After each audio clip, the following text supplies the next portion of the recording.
Hello, everybody. I'm Ocean Robbins. So excited that in about 15 minutes now, we're going to begin the broadcast of episode 1 of the 2024 Food Revolution Summit. We first aired the episodes in this summit in April, and more than 330,000 people joined in for one of the largest gatherings of healthy food lovers in the history of the world. The response was incredible.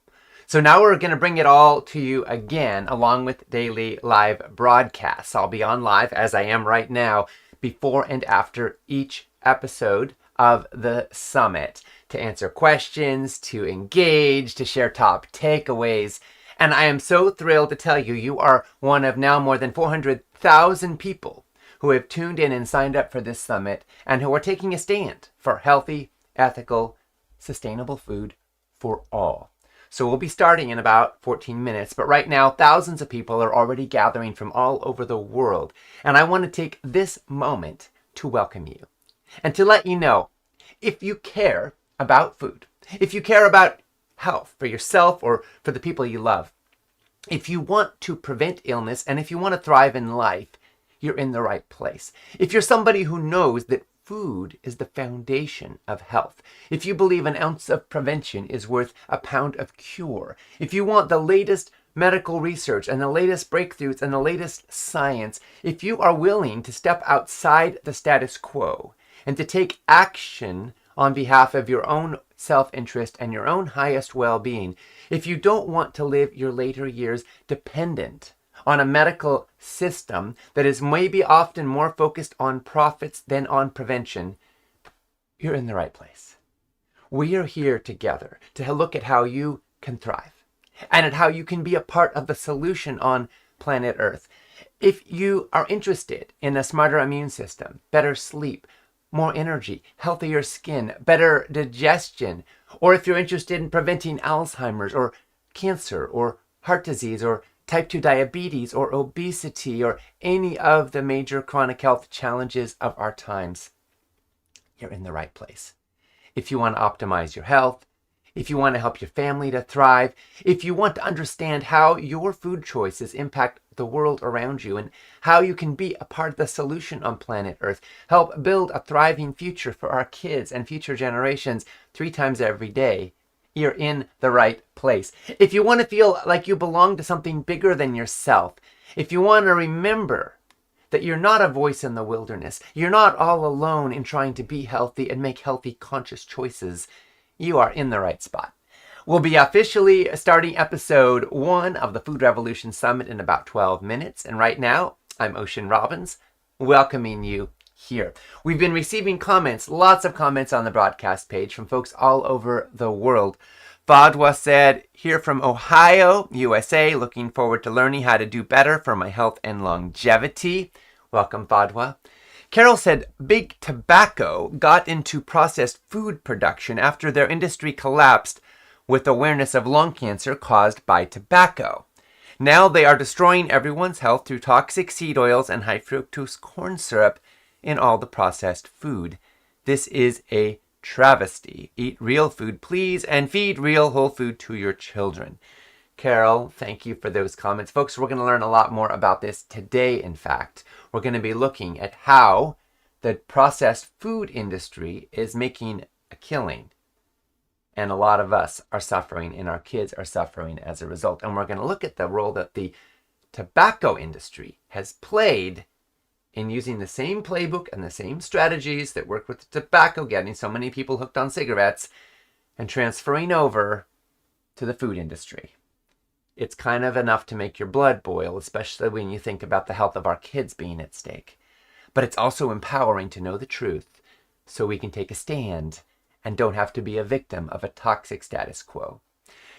Kirsten said, I'm looking forward to improving my purchasing power to better food choices and health. Thank you. Awesome, Kirsten. We're thrilled that you're here with us. We heard from Leslie, who said, Hi, Ocean, can you please comment on the new study that says you should not eat blueberries with bananas because the bananas take away the good benefit, the flavonols, from the berries? I've been eating oatmeal with bananas and blueberries for the last 2 years. How long after eating oatmeal with blueberries should I wait to eat a banana? Well, Leslie, thanks so much for asking. For those who don't know, there was a study published earlier this year in the journal Food and Function, which found that combining bananas with blueberries in a smoothie might not be the best way to absorb flavonols. Now, flavonols are super health boosting compounds that are found abundantly in berries. It's one of the reasons a lot of people like to eat berries. So the study found that bananas contain high levels of polyphenol oxidase, or PPO, which is an enzyme that makes flavonols less bioavailable when combined with berries.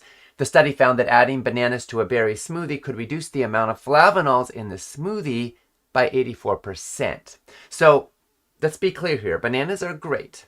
Berries are great. But if you want the most benefit from your berries, bang for the buck from the berries, you may not want to use bananas with them. You could sweeten your smoothie with something else like oranges or mangoes or even some dates.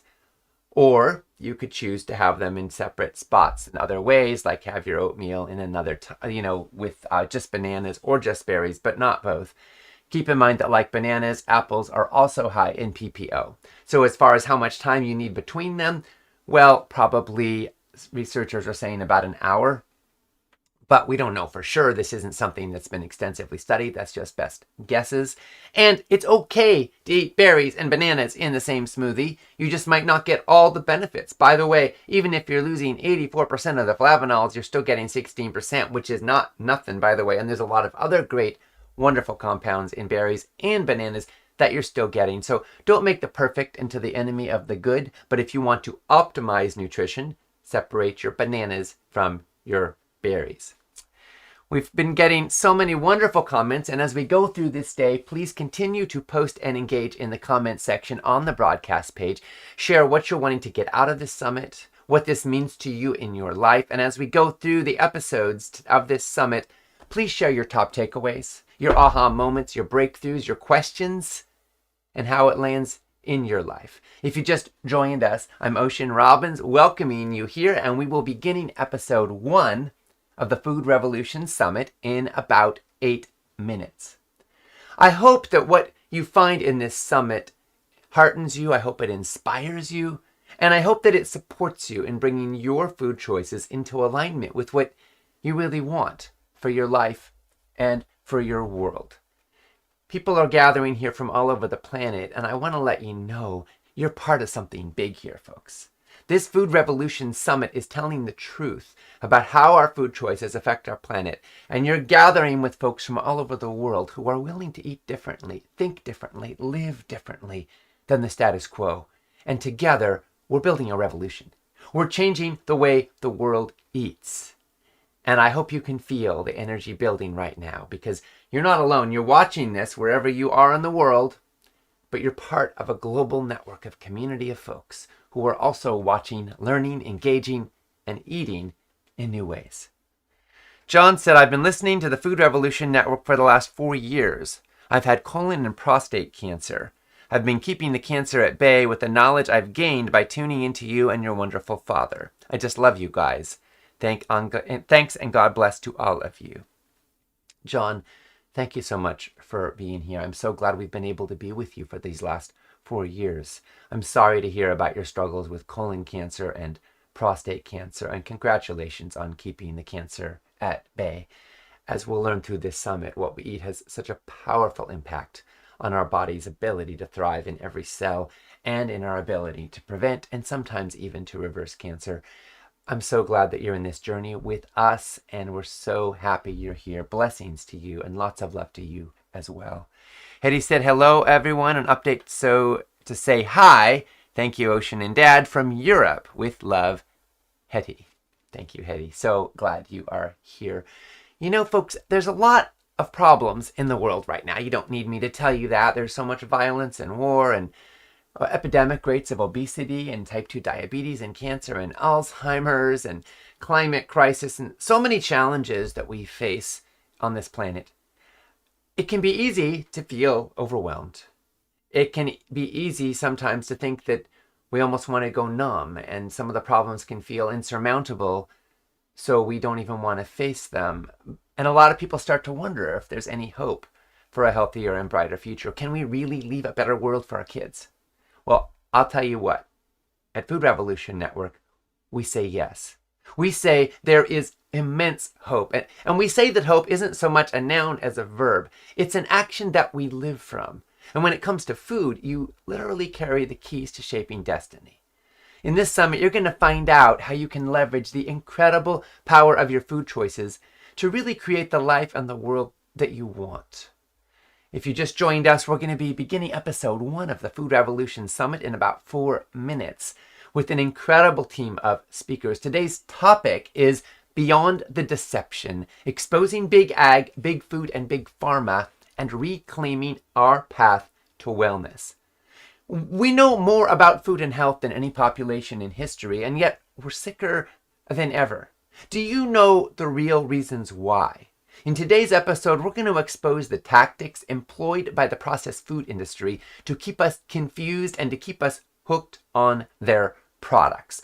We're going to reveal the dairy industry's hidden agenda. We're going to look at the hazardous effects of pesticides on farm workers and consumers. And we're going to show how the pharmaceutical industry is making billions of dollars selling medications to an increasingly sick and pharmaceutical dependent population. And we're going to look behind the curtain and bring you hope. We're going to show how much better things can be and that the power really is in your hands to reclaim your health and be a part of the solution. So we'll be starting the episode in about 3 minutes now. You're going to hear from some of the world's most brilliant doctors and health experts. And after we complete episode 1, I'll be on with you live again to bring you my top takeaways and reflections, to share in questions and answers, and to give some bonus resources. I'm going to share a few of the comments right now because we've got thousands of people gathered from all over the world. And we're hearing from Holly said, "Hi, everyone. This is going to be so good." Yes, Holly, I sure hope it will be. I know it will be. Donna said, "Good morning from Los Angeles. Let's go." Lori said, "Hope you can help. I'm diabetic and I have stage 5 kidney disease. No matter what diet, can't get my A1C down." Lori, you're going to see some hope even today in this episode, and then we have a whole episode later on in the series focusing on diabetes. Please stay tuned into this. It could make a huge difference in your life. Donna said, "Good morning." And let's see the latest messages, by the way, folks. There's a button there that lets you click so you can see the most recent ones that have been submitted. We heard from Indila, who said, "Good afternoon, United Kingdom." Lots of folks from all over the world. So happy you're all with us. Miriam from Massachusetts. Rita from Minnesota. So many wonderful people. Lawrence from New York City. Devin from Tennessee. Liz from Arizona. Anne from Pennsylvania. Ingrid from Arizona. Stephen from New Jersey. Fiona from Vienna. Lena said, "So excited to be here today." We're so happy you're here, all of you. Pamela from Pennsylvania. Danielle said, "Good morning, everyone," from Pittsburgh. Janine from San Diego. Marlene from Delaware. Sherry from Florida. Laura said, "Thank you, Ocean, for all you do. Thank you for being a part of it with us." Christy from Boulder, Colorado. Stephen from Canada. Donette from Virginia. Holly from Virginia. Karen from Italy. Mary from United Arab Emirates. Melinda from Maryland. Nita said, "Good morning. I'm so grateful for this program. Thank you, thank you, thank you." And I could go on because there are so many wonderful comments pouring in from all over the world. We're so happy to be here with all of you. So again, we'll be starting episode 1 in about a minute. Afterwards, I'll be on with you live to share comments and takeaways. And I want to say, folks, as we go through the day, please continue to post and engage in the comment section on the broadcast page. And let's make this a supportive, non-judgmental community. Let's make this a safe space for each person to be exactly who and where they are, and to support each person in learning and in growing. Remember, we're all in this food revolution together. If you're comfortable, please go ahead and comment on other people's comments, share your thank yous, and celebrate their journey, because we're all here to support each other every step of the way in seeing if we can build a brighter future and a healthier future for all of us. Thousands of people have gathered from all over the world, and we're gathering for one purpose. We want to learn how we can say yes to healthy, ethical, sustainable food for ourselves and for everyone. So as we go through the day, let's keep engaging and go ahead and Press the button to see the latest comments so you can see the most recent ones that have been submitted. All right, it's almost time for us to get started. Here we go with episode 1.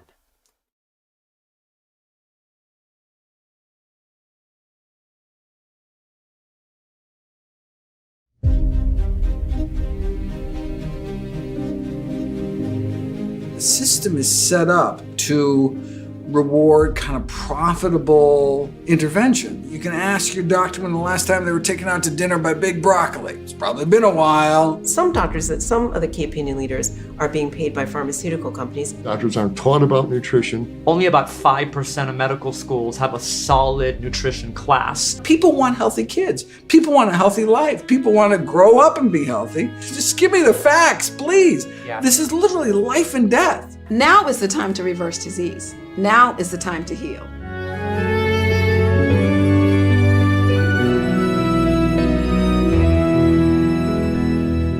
I'm Ocean Robbins, co-founder and CEO of Food Revolution Network. And I'm John Robbins, co-founder and president of Food Revolution Network. My dad and I are thrilled that you've chosen to join us for the 2024 Food Revolution Summit. In the journey to come, you're going to learn a lot of useful, practical, and important things that you don't already know. Some of what you will learn will bring you clarity. Some of it may stir you. Some of it will inspire you. And of course, we hope all of it will empower you on your path to greater health and well-being. We've created this summit because your body was meant to thrive. It was exquisitely designed to recover from injury and illness, to build strength, and to give you abundant energy for a long and healthy life. Your body is a miracle, but it's clear that the dominant food norms of our time are sickening and killing millions of people. We have higher rates of obesity, of diabetes, and Alzheimer's, and chronic illnesses than any other population that has ever lived on this planet. And it's not just our physical health that's suffering, so is our mental health. People in the US are only 4% of the world's population, but we take almost 60% of the world's antidepressant drugs. And in the last few years, we've seen surging death rates from suicide and drug overdoses and alcoholism. And these are what researchers refer to as deaths of despair. Now, we're here because we want to create something very different. You sure do. So what does all this have to do with the food you eat? A lot more than most people realize. You see, the worse our diets are, the more our bodies and our minds suffer from nutrition-induced stress. Yeah, the worse our diets get, the sicker and the more unhappy we get. Food is the foundation of health, and yet our doctors and our medical care system are focused almost exclusively on treating disease. We have a food industry that acts like health hardly matters, and we have a medical industry that acts like food hardly matters. Our doctors are being trained in how to treat the symptoms of illness, but they're not being trained in how to help us be healthy. We are spending trillions of dollars on what we call healthcare. But the truth is, we're not caring for health.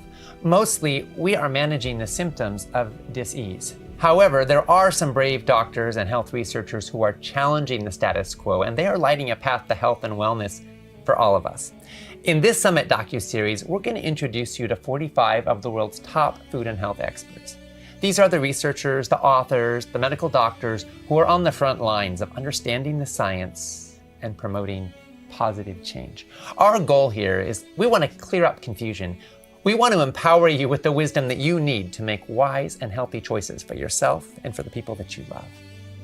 In this, our first episode, we're going to look at how big pharma and big agribusiness and misguided government policies are leading to huge profits for a few, while fueling a toxic food culture that is making so many of us sick. And we're going to look at what's really causing our health crisis, why we're spending trillions of dollars on healthcare while most of us are getting sicker and sicker, and most importantly of all, what you can do about it.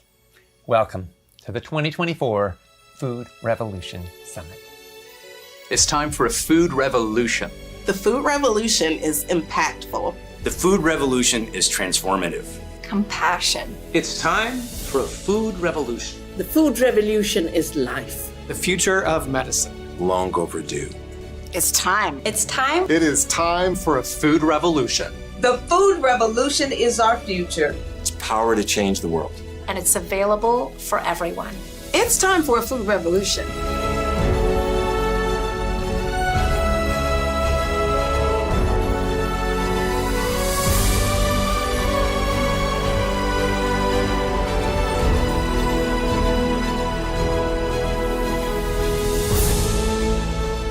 It's time for a food revolution. Join the food revolution. Join the food revolution. Now is the time.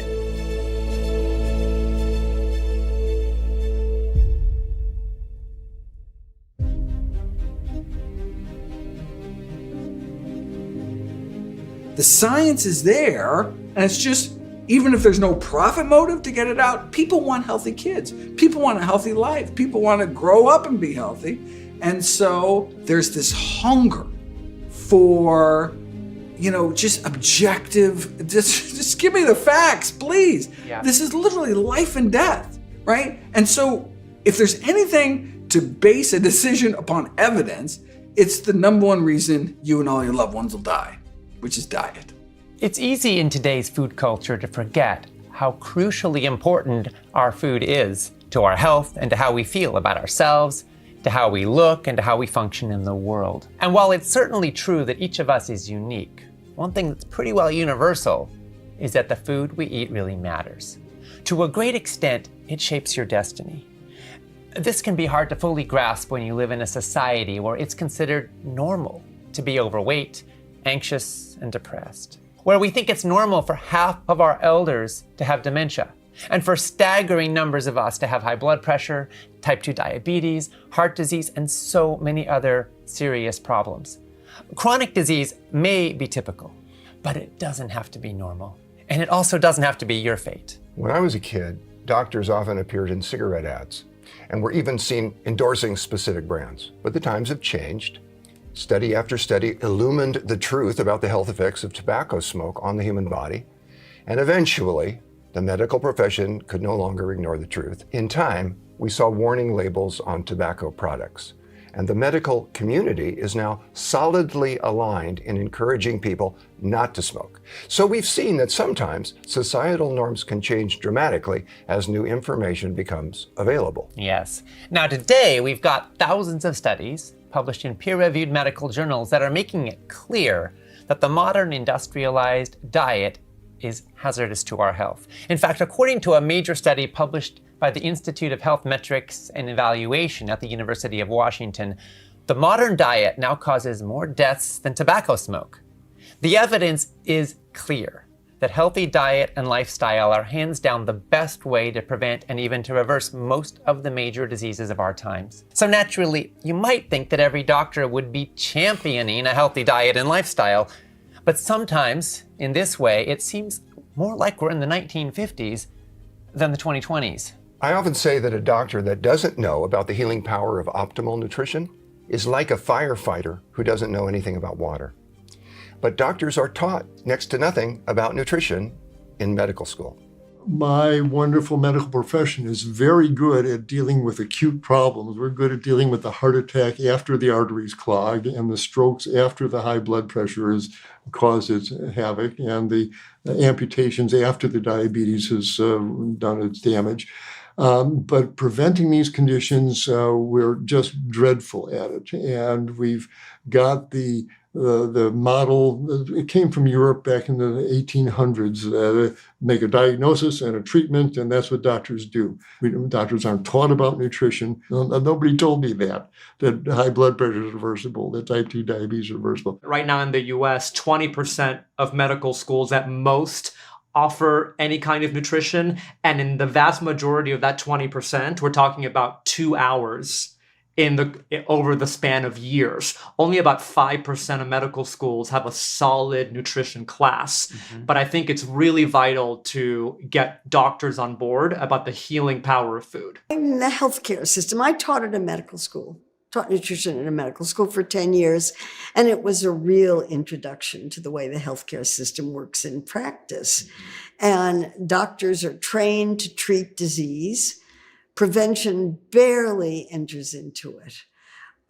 It's just really, if you prevent disease, then doctors don't get paid because the system is set up so that what gets paid for is treatment.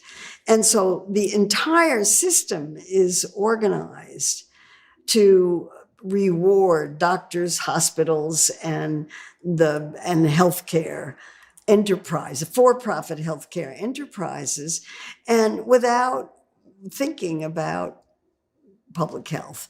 I'm at my most cynical, I asked the question, what industry would profit if people were healthier? And I'm hard-pressed to think of one. I'm hard-pressed, too, to think of one.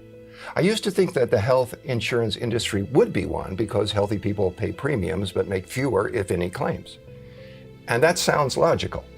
But typically, insurance companies raise their rates when people make more claims, so counterintuitive as it may seem, they could actually profit more when people are ill. And the processed food industry profits more when people buy junk foods. Even while the current food system is devastating to human health, it's actually working quite well for the profit margins of the big food companies.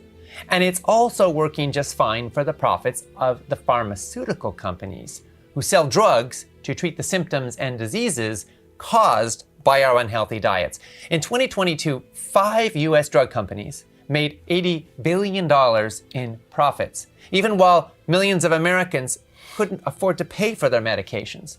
The US accounts for less than 5% of the world's population, but is responsible for nearly half of all global drug company revenues. We Americans take medications to address the symptoms we're suffering from, and then we take more drugs to deal with the side effects from the first ones, and then more meds to deal with the side effects from those. Last year, the CEOs of just 13 pharmaceutical companies took home more than $1 billion. And over the past decade, the major pharmaceutical companies have spent $747 billion, not to make life-saving drugs more affordable, but to make their wealthy shareholders even richer by buying back their own stock and handing out huge dividends. That amount is nearly $100 billion more than what they spent on research and development in that same time frame. Examples of corporate greed in the pharmaceutical industry seem almost limitless. For example, Moderna. This is a company that received $1.7 billion from US taxpayers to research and develop the COVID-19 vaccine, and billions more to distribute it to the American people. As a result, Moderna made $19 billion in profits over the last couple of years, and its CEO is now worth more than $6 billion. Well, what is Moderna doing now to thank the American taxpayer for their generous support? Okay, well, it plans to raise the price of the COVID-19 vaccine by 400% when it goes on the commercial market. It costs just $2.85 to manufacture a product that will soon be sold for $130. Meanwhile, Moderna has approved a $1 billion golden parachute for their CEO once he leaves the company. And when drug companies make these kinds of profits, they don't just use them to make their CEOs and their shareholders rich. They're also able to exert massive influence on almost every aspect of healthcare.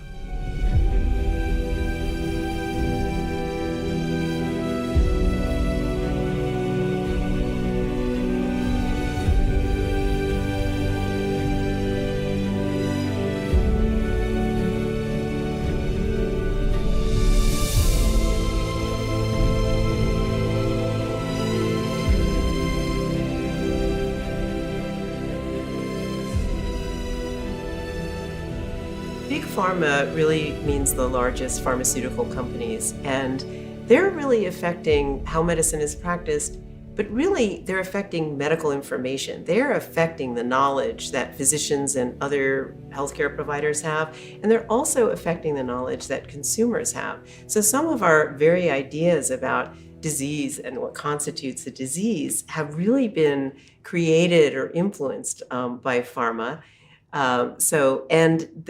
Of course, this is in efforts to sell or to promote particular drugs. In fact, marketing for a drug starts up to 10 years before the drug actually comes before the FDA for potential approval.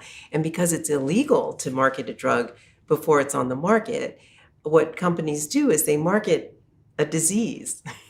They might exaggerate the importance of a specific symptom, for example, or they might be promoting a particular mechanism or pathology of a disease that they have a drug that might be addressing, or they might be exaggerating the risks of other drugs or other interventions in order to sort of prepare the market for their product. I think the issue of the pharmaceutical industry funding medical schools and medical curriculums is a problem, because often what happens is that a patient might go in to see their clinician with things that can be fixed through food. So somebody might go in with heart disease and they'll be given a statin. Although we know that from a nutritional standpoint, there's something called medical nutrition therapy for that reason.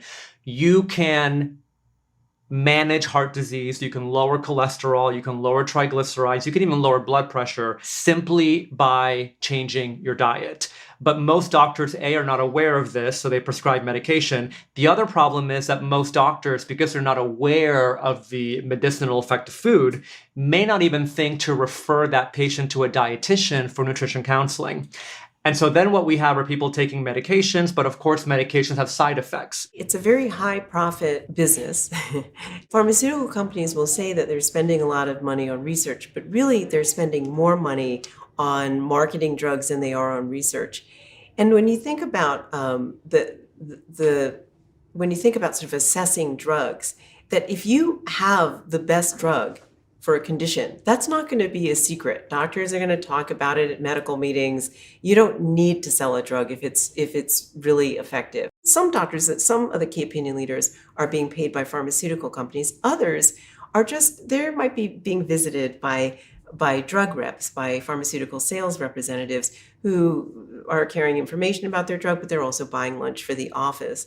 So these meals are very effective, and the drug reps and the companies are actually monitoring the prescriptions of the doctors. They know all the prescriptions that the physician writes for their drugs and other drugs, and they also buy patient records. Your patient record is probably sold to pharmaceutical companies. There's the role of big pharma in funding medical education, both at the undergraduate level and through postgraduate medical education, continuing medical education. And so, you can ask your doctor when the last time they were taken out to dinner by Big Broccoli. It's probably been a while.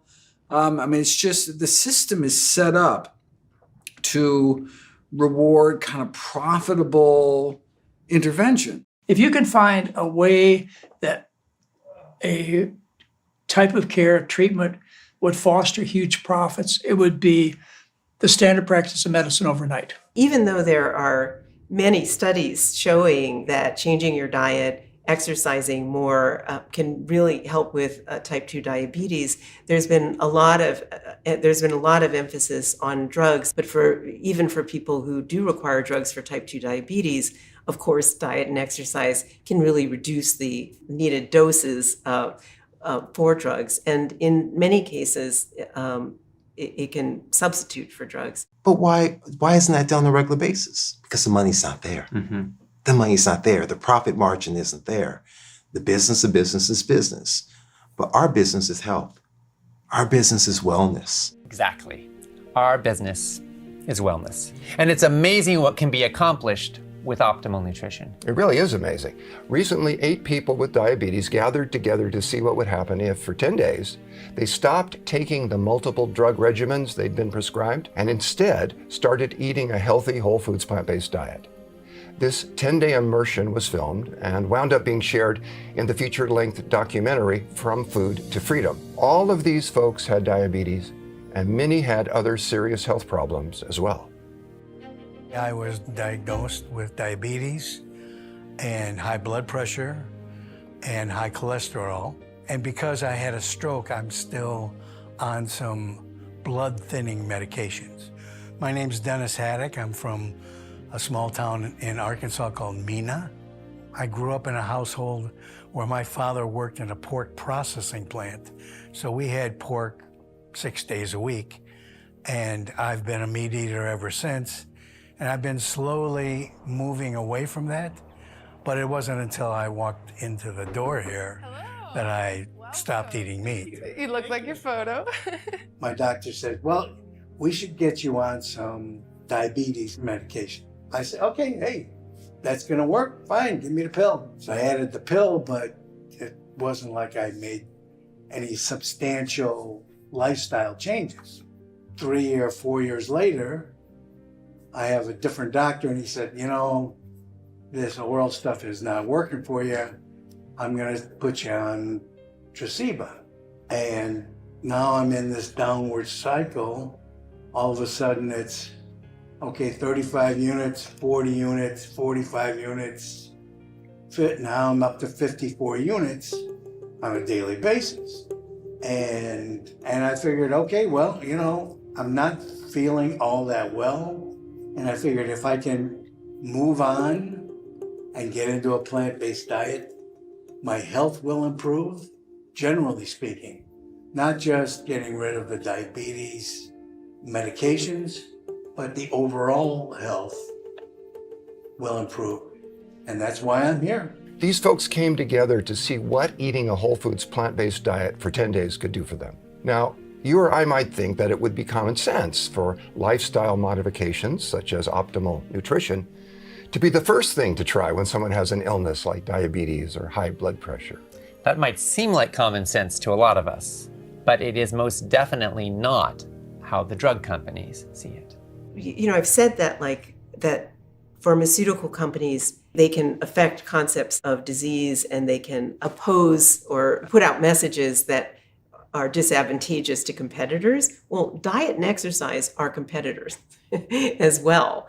And it's interesting at conferences to see the key opinion leaders or the physician influencers talk about diet and exercise. So often what they will do, because really you cannot ignore the fact that there are dozens of randomized controlled trials showing that diet and exercise will lower cholesterol, help diabetes, lower blood pressure. You can't ignore those trials. So if you are giving an academic talk to a physician audience, you can't just not mention those trials. So what they do is they put up one slide and they say, well, there are studies that show that diet and exercise are helpful for high cholesterol, diabetes, high blood pressure.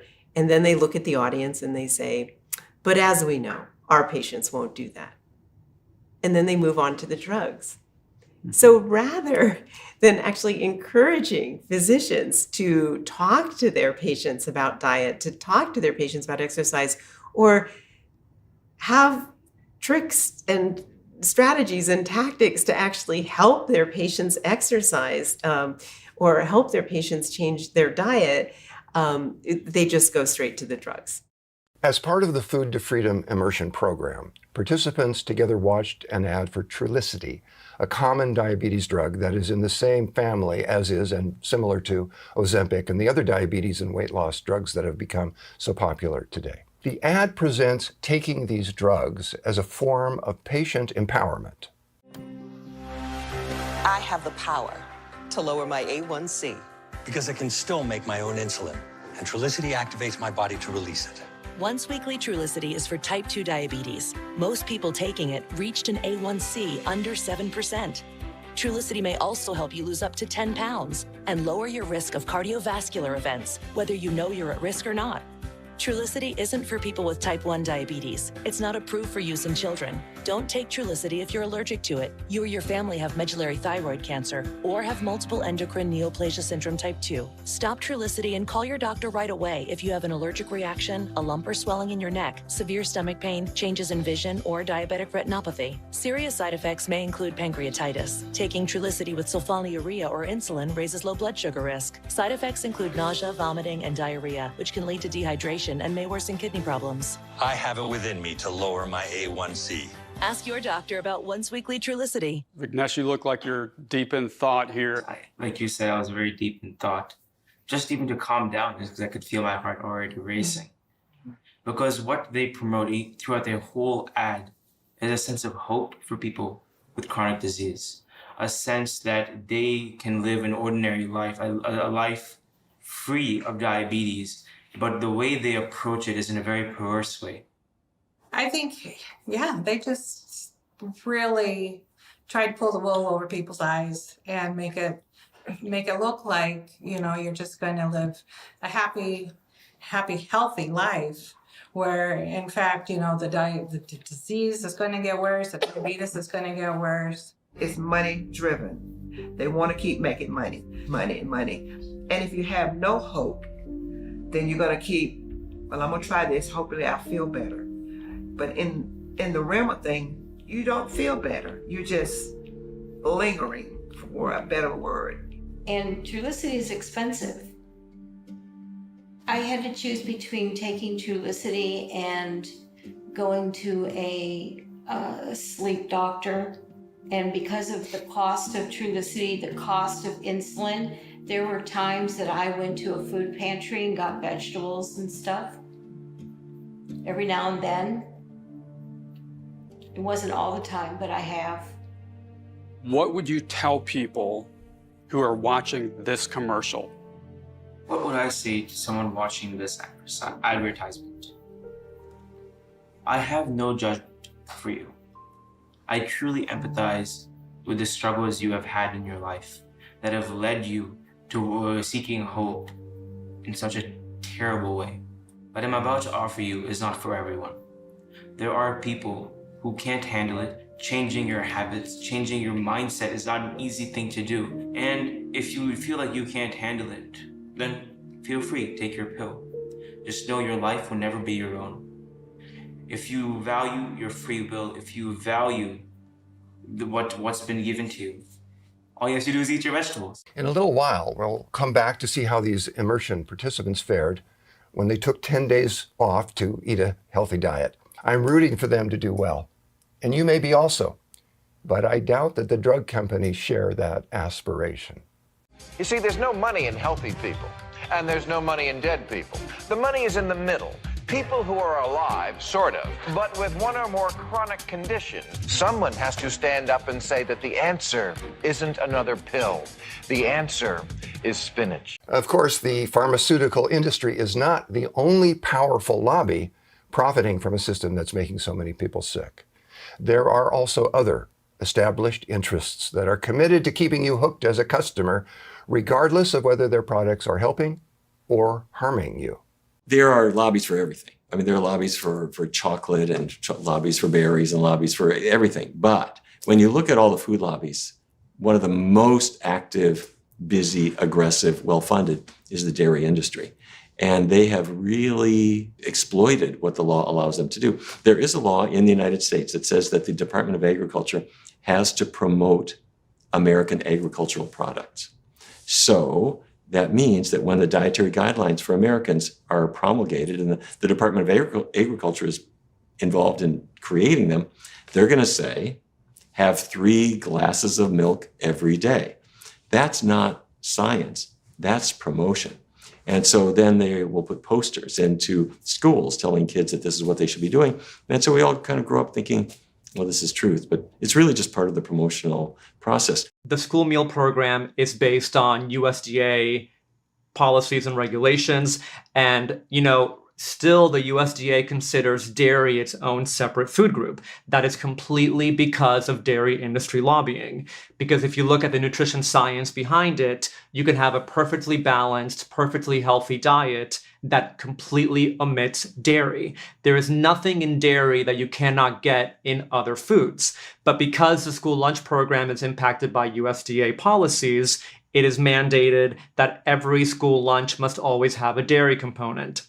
And also we get to the fact that it comes back to money. A lot of school districts, the first thing that gets slashed when they have to make budget cuts might be school lunch. So I do feel for schools because they have razor thin budgets to work with. And we come back to the concept that when you're looking to save money, anything that comes from a government subsidized crop is going to be a lot cheaper. If milk and other dairy products were the cornerstones of good health that the dairy industry ads want us to believe they are, then subsidizing dairy products might be a good thing. And it would make sense for dairy products to be their very own food group. Many of us were told during our childhoods to drink milk every day. But was that advice really in our best interest? Or was it industry propaganda? We all grew up pretty much with the idea that milk is a wholesome thing. In fact, if you don't give your child milk, it's sort of denying the child something. We all kind of grew up with that. And we didn't think of it as industry marketing. We thought of this as good sense.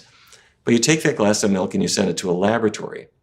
And suddenly they tell you some things that you didn't expect. The number one nutrient in milk isn't calcium, it's sugar.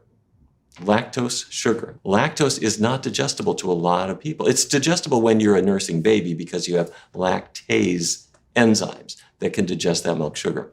But as you get away from the age of weaning, for most people, those enzymes go away. And you drink milk, and then you get all that sugar that becomes indigestible, and you get diarrhea and bloating and gassiness and pain.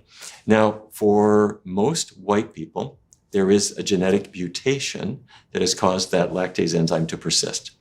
Most other races don't have that. Children in schools need a note from a physician saying that they have a disability to be offered a non-dairy substitute. That should not be the case, right? Especially knowing that the majority of the world who is not Northern European is lactose intolerant, right? And so kids are not getting appropriate nutrition at school, right? It is an unnecessary burden, a hurdle for parents to have to get this note from a doctor, right? It takes time out of their work schedules, right? It costs money to go see a doctor.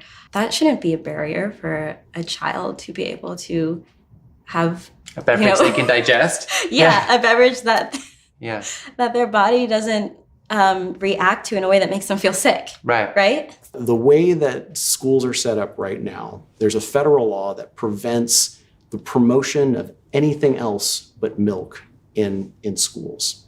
So if you wanted to put up a poster that said, drink water, according to some reads of this federal law, schools would be unable to do this.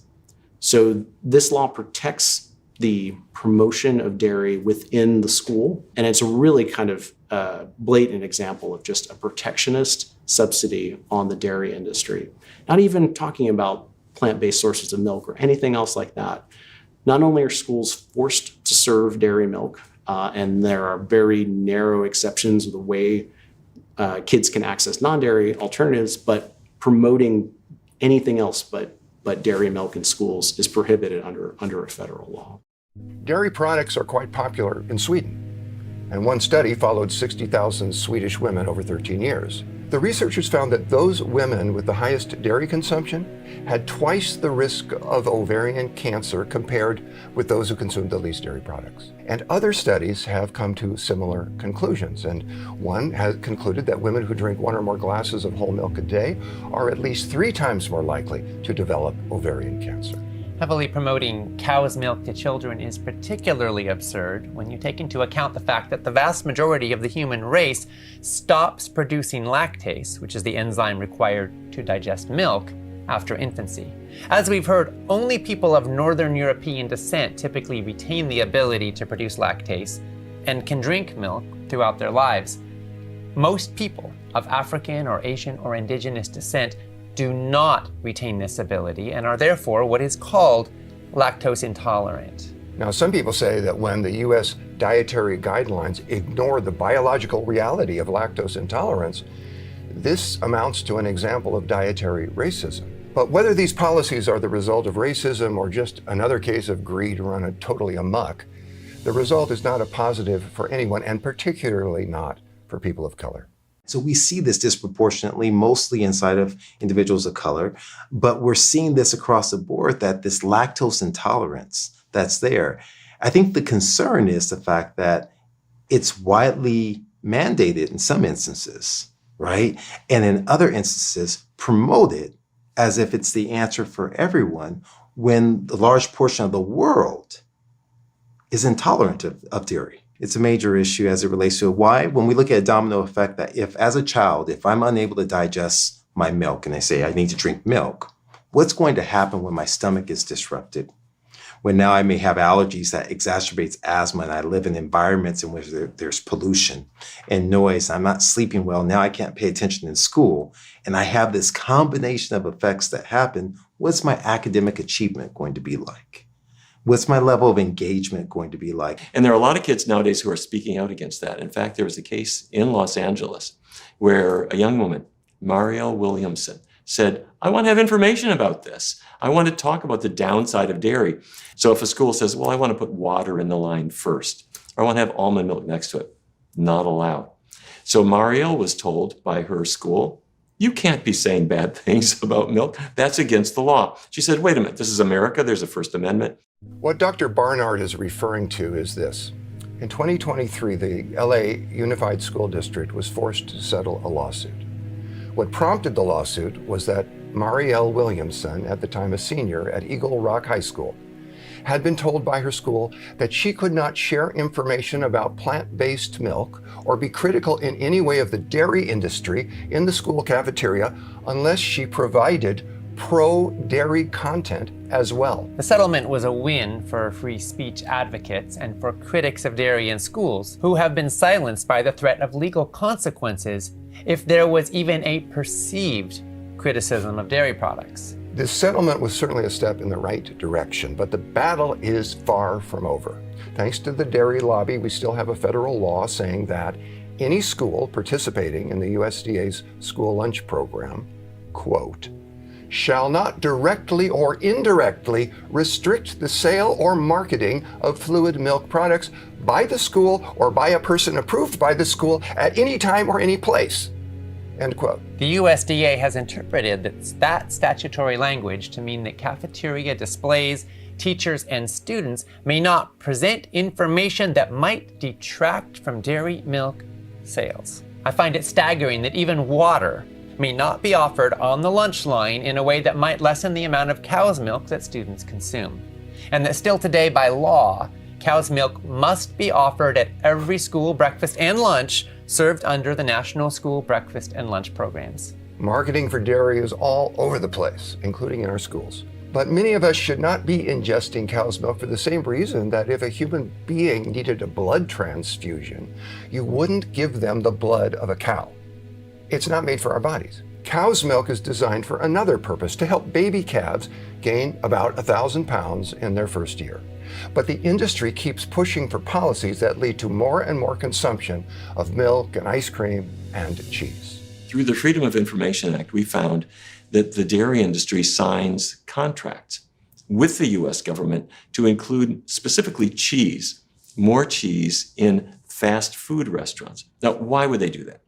Because every community in America, I don't care how big or small you are, there is some fast food drive-through somewhere where all the teenagers are going and a lot of other people too. And so the US government has signed contracts with McDonald's, Burger King, Taco Bell, you name it, to increase the amount of cheese in the food offerings that they have.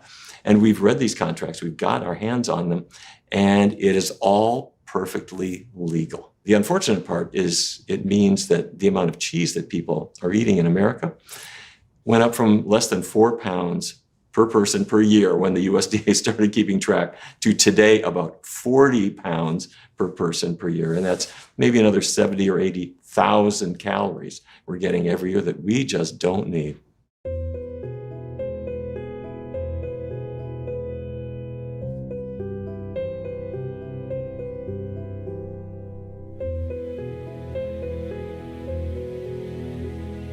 Although government agencies exist, at least in theory, to promote and protect the public welfare, in function, they're often heavily influenced by established interests. Politics, it may not surprise you, have a major impact on food. Politics has everything to do with food, starting with the tobacco industry in the 1980s. The tobacco industry was selling products that were demonstrably, by that time, known to cause lung cancer. And so they diversified into food. They bought Kraft. They bought other food companies. And what was interesting about that was they used exactly the same techniques to sell food products as they had used to sell cigarettes. So the first thing they wanted to make sure was that the food products they were making were so irresistibly delicious that you couldn't stop eating them. There was that famous Lay's Bet you can't eat just one. Bet you can't eat just one. And now, of course, we have really, really good research showing that indeed you cannot. And that these products encourage people to eat more calories without recognizing it. And so food companies adopted the same kind of techniques. And today you can say, and even though tobacco companies don't own the food companies anymore. They divested them. The companies are still following the same playbook and still doing exactly the same kinds of things. So, I wrote a book about how the food industry influences nutrition research by buying research studies and paying for them. And it's the most amazing coincidence. The studies that are paid for by food companies almost invariably show that their products are healthy, benign, don't cause problems, just like the tobacco industry did. Now, how the sugar industry paid experts to downplay health risks. Researchers have discovered documents showing the industry tried to influence scientific studies back in the 1960s. Those researchers discovered that papers that showed that the sugar industry was perfectly well aware that sugar was a very, very strong, in fact, the strongest risk factor for tooth decay. But they did everything they could, following the tobacco industry's playbook to the letter, to deflect attention from that and to say that it was really had nothing to do with dietary issues. It had everything to do with toothbrushing, and you didn't need to worry about sugar. It wasn't a problem at all. And they they funded their own research to demonstrate that that sugar was not necessarily a factor. One of the things that amazed me about the research that these Harvard researchers did was that it showed a correlation of sugar to tooth decay and other health and heart disease, actually, that was exactly the same as the curve that showed that fat was related, that saturated fat was related to heart disease. But the researchers said that sugar had nothing to do with it and that it was entirely saturated fat. Well, saturated fat is still a risk factor for heart disease. It really is. But it exonerated sugar at the time, and it just was it a coincidence that research was paid for by the sugar industry? They didn't really declare it at the time. They didn't have to at the time. So it was an interesting discovery. And that's why industry-funded research just confuses everything. Let's start with the fact that sugar is just about ubiquitous in the food supply and ask ourselves why. Okay, we would expect sugar to be added to foods that are overtly sweet. You'd expect added sugar in desserts. You would expect added sugar in sweet treats. You wouldn't necessarily expect added sugar in salad dressing. You wouldn't think about pouring a packet of sugar over lettuce. You wouldn't necessarily think about added sugar in pasta sauce. You wouldn't pour a packet of sugar over linguine. You wouldn't think about added sugar in, say, potato chips or on French fries. You wouldn't pour a packet of sugar there either. It's added in all those places. So what's going on? Is this just food supply madness? And the answer is no. It's much more objective oriented than that. It's highly intelligent. The way we register fullness and satiety is taste and experience specific. And one of the things that's been recognized about human physiology across all cultures is the threshold for getting full of sweetness is higher than any other flavor. So when you're fed up with salty and savory and umami and everything else, you still have room for sweet. Food industry knows this. Our food is spiked, essentially, to put our appetite center in overdrive. And there are many different ways to do this, but by far the most effective method is to put sugar in everything. The result, of course, is we get way too much sugar. And it's not so much that any amount of sugar is a poison, but the father of toxicology, Paracelsus, famously said the dose makes the poison. We get way too much sugar. Sugar injures the cells, the endothelium that line our blood vessels, or 60,000 miles of blood vessels, causes immediate injury and inflammation. Within 2 to 4 hours, those blood vessels begin to constrict down. Sugar causes a disruption in our microbiome. It can begin to feed the unhealthy bacterial populations. You get this overgrowth of bad bacteria that can lead to inflammation, disruption of the gut, susceptibility to colon cancer. Sugar suppresses the immune system. Just a few tablespoons of sugar suppresses the part of the immune system, the natural killer cells that are so important in fighting viruses and bacteria. Sugar has been linked to cancer. Sugar has been linked to heart disease. Sugar is transferred into triglycerides, which can be stored in muscle, causing the eventual buildup of intramyocellular lipid and insulin resistance. Sugar is harmful.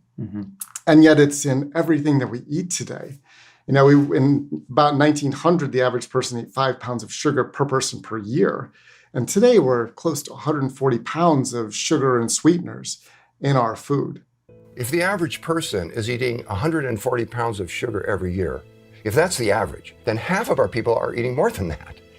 We have many folks who are actually consuming their own weight in sugar every year, or more. The pervasive use of added sugars in processed foods today is one of the many reasons that every responsible health authority is telling us to eat more real food rather than the ultra-processed food-like products that sadly today make up nearly 2/3 of the calories in the American diet. These products are more food-like substances than they are real food. A lot of us have the impression that nutritional authorities don't agree, but there really is an overarching scientific consensus, and it calls for us to eat fresh whole foods grown and produced sustainably that have been minimally processed or not processed at all. We're starting out with in the United States, where 60% of the American diet is processed foods, which includes, commercial baked goods, like pasta, salad oils, mayonnaise, donuts, cookies, crackers, rice cakes, breakfast bars, chips, soft drinks. That's the majority of what people eat. The American diet is a processed food-based diet, which sets the framework for the inevitable consequence, which is serious diseases that permeate our society and create untold amount of human tragedy, both physically and mentally as well. If you want to make people money, you sell people profitable products. What's profitable? Ultra-processed crap, or taxpayer subsidized artificially cheap things like dollar menu burgers. You're never going to see an ad for sweet potato on the Super Bowl, because even a sweet potato grower is not going to say buy sweet, because they'll just buy their competitors' sweet potatoes. There's just the whole system is set up to reward those making the most money. So the CEO of Coca-Cola couldn't care about childhood obesity if they wanted to, because if they did, they'd just get kicked out, because it's all about the next quarterly earnings. And we're going to make that selling broccoli? We're going to make that selling apples? No. Food companies are not social service agencies. They're not public health agencies. They're businesses. They have stockholders to please. They have to not only make a profit, but they have to grow their profit every 90 days and report growth. So they're in a situation in which they're required to have infinite growth. Not a very nice situation to be in, but that's the way our economic system works. And they're part of it. So their job is to sell more product to as many people as possible, as often as possible. And they do that by advertising, but that's only the most obvious way. For every $1 spent on advertising, there are $2 spent on everything else they're doing. And one way is to fund playgrounds, fund exercise, fund sports. Everybody would be healthier being more physically active. So it looks terrific that they're funding physical activity programs. Isn't that nice of them? And then when you get hot and bothered, you have a sugar-sweetened beverage to quench your thirst. Hey, Coca-Cola, it's me, LeBron James. They fund music people. I don't know about you, but I'm feeling 22. Because people love music celebrities, and you watch this music celebrities drinking Coke or Pepsi, and it makes you want to. They deliberately target low-income populations, Black and Latino populations. They market directly to children in every way they possibly can get away with. And then if they can't sell it in the United States, of course, they push it overseas to developing countries, and we export our obesity prevalence rates to low-resource countries. And they're really good at it. Soft drinks, like other high-sugar beverages, have been engineered to be so super tasty that they hijack our taste buds. They make it harder for you to enjoy simple and natural tasting things like fruits and vegetables, or even water. This is an aspect of the havoc that ultra-processed foods wreak on the human body that is rarely discussed. The industry hires what they call, and this really is the term they use, craveability experts to enhance the craveability of the foods that they sell. And the result is addictive foods that have such a high craveability factor that in comparison, natural foods like fresh veggies and even fresh fruits can seem bland or dull. In most cities today, it's far easier to find a soft drink or a candy bar for sale than it is to find a carrot. We're all tempted to eat the junk foods that seem to be almost everywhere in our food environments.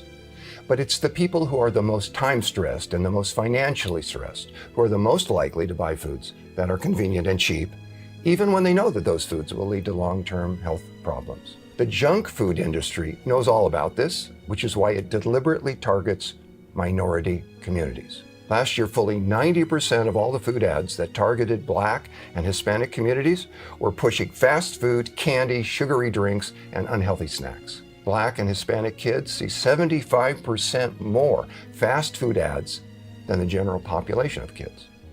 This kind of thing can be disturbing to anyone who cares about children. As I've gotten older, I'm more angry about it. I never thought about it until I had kids. And then I thought about it when I had kids. But as I started digging into the research of where the advertisement, for obvious reasons, is very intentional. And it's intentional to influence the kids because we understand that food is power. And so in a lot of situations, parents who are stressed, they use food to console the kids or to control the kids, to act a particular way. And the advertisers know this. So they're getting the kids to partake and want to eat certain things. The worst part is that being African American, I've become grossly aware of the disparities in terms of the burden of advertising inside of communities of color that's disproportionate. And one might say, well, how is there disproportionate advertising? Advertisement is advertisement. But when you're seeing billboards that are at increased clip inside of certain neighborhoods, when you're seeing magazine articles, when you're seeing television, and we understand the research that goes into those things, that they're really targeting certain groups and kids, that's problematic because they're planting seeds that everyone's going to build upon as they get older of brand recognition. That now they're in schools, that now they've seen this in their favorite sports athletes advertising for it, or they're musicians and they're saying, I want to be just like them. And so it's a huge harm from my perspective in terms of what we're doing for our future, for our kids. It's so unfair. It's hard not to get a little angry because when we grew up, I grew up in the 1950s and 60s, and there were sugar cereals everywhere, and we didn't know in a way. And your parents just wanted, at least they're eating the cereal, even though it's full of sugar. You know, the parents have all the love in their heart. But the reality is, what are we doing to these children's proteins throughout their body? Are we aging their tissues? What are we doing to their taste preferences, to their brain chemistry, and now we know better. It's not 1950 anymore. It's 70 years later, and we know the destructive effects this has. And yet, we Homo sapiens are funny creatures, and even though we know we might be hurting a whole generation of kids, if there's money to be made, it seems to blind the folks in power in the industry. They keep churning this stuff out. These junk food ads are designed to engage children on an emotional level, and they're often highly entertaining. Kids are simply no match for the highly persuasive marketing campaigns that are designed to get them hooked on foods that are profitable for the food industry to sell. The fact that these foods are harmful to kids and that they seriously damage children's health doesn't seem to deter them one bit. And meanwhile, we have highly consistent and solid evidence that junk food ads play a major role in increasing the risk of a child becoming obese. I think it's a shame that we allow these junk food companies to prey on our children in this way. They're making money, of course, but at what cost? Yeah, at enormous cost. And of course, that's why we're here. So we can learn the truth about what's going on and so we can do something about it. We've been talking a lot about dairy products and sugar and money. And when I think of sugar and dairy and money, I think in particular about the ice cream business. As you may know, my grandfather, my dad's dad, was the co-founder and co-owner of what became the world's largest ice cream company, Baskin-Robbins. From his childhood on, my dad was expected and groomed to one day run and eventually inherit a company that today is worth more than $9 billion. But he chose to walk away from the opportunity and from any access to or dependence on the family wealth in order to do the work that we're doing together now, the work to which he's devoted his life. Have you ever regretted walking away from the company and all the money that it represented? No, really, no. Why is that? Oh, Ocean, for so many reasons. For one, I wouldn't be doing this work with you now. And I love doing it with you. Yeah. And I often think about my uncle, Bert Baskin. He was a very big man. He ate a lot of ice cream, and he died from a heart attack at the age of 54. He left his wife, my aunt, a widow, and his kids, my cousins, fatherless. His death was one of the reasons I chose to walk away from Baskin-Robbins. I didn't want to spend my life selling a product that could contribute to more people like my Uncle Bert, suffering and dying needlessly. Well, I'm so glad you made that choice. I love that we get to do this together. And I'm sure that a lot of our participants feel the same way. You know, you've created a legacy of health that I feel so grateful to carry forward. And I think you've done a lot more good for the world than if you had invented a 30-second flavor.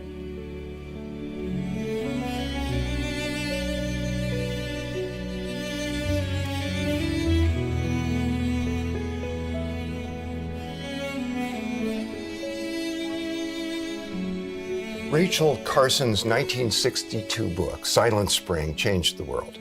And today she's considered by many to be the mother of the environmental movement. But it's easy to forget that at that time, at the time she published her work, the companies that manufactured the pesticides she was warning us about, they launched a blistering attack aimed at discrediting the book and destroying the credibility of its author. Silent Spring was first published at a time when the women's movement was in its early days. Rachel Carson was told that she was a woman and she should keep her mouth shut.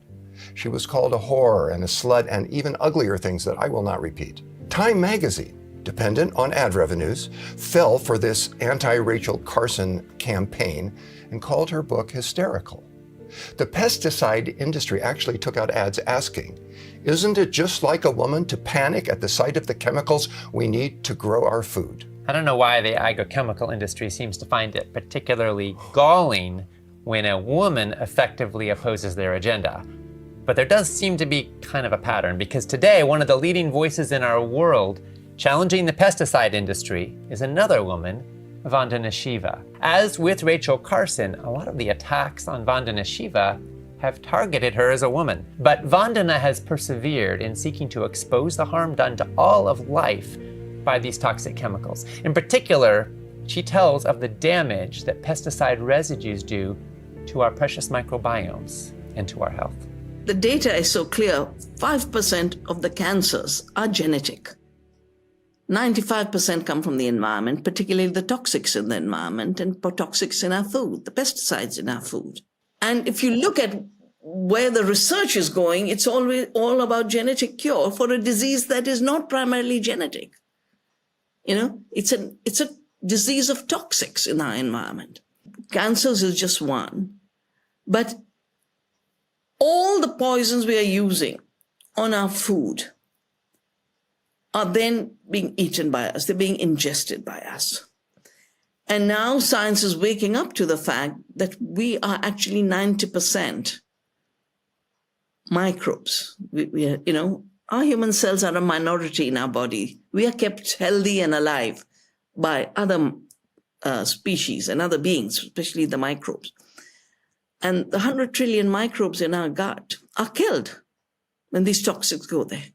And that is now being recognized by so many of the top doctors, that no matter which chronic disease you look at, it goes back to the gut microbiome. And the diseases of the gut microbiome come from using pesticides on the one hand and artificial ingredients in ultra-processed food on the other hand. Both are trying to cheat nature, because the food cycle is the first cycle of life. Nutrition is what moves from soil to plants to us. Energy is what moves from the sun to the plants and gives us food. And energy and food is what keeps this amazing web of life going.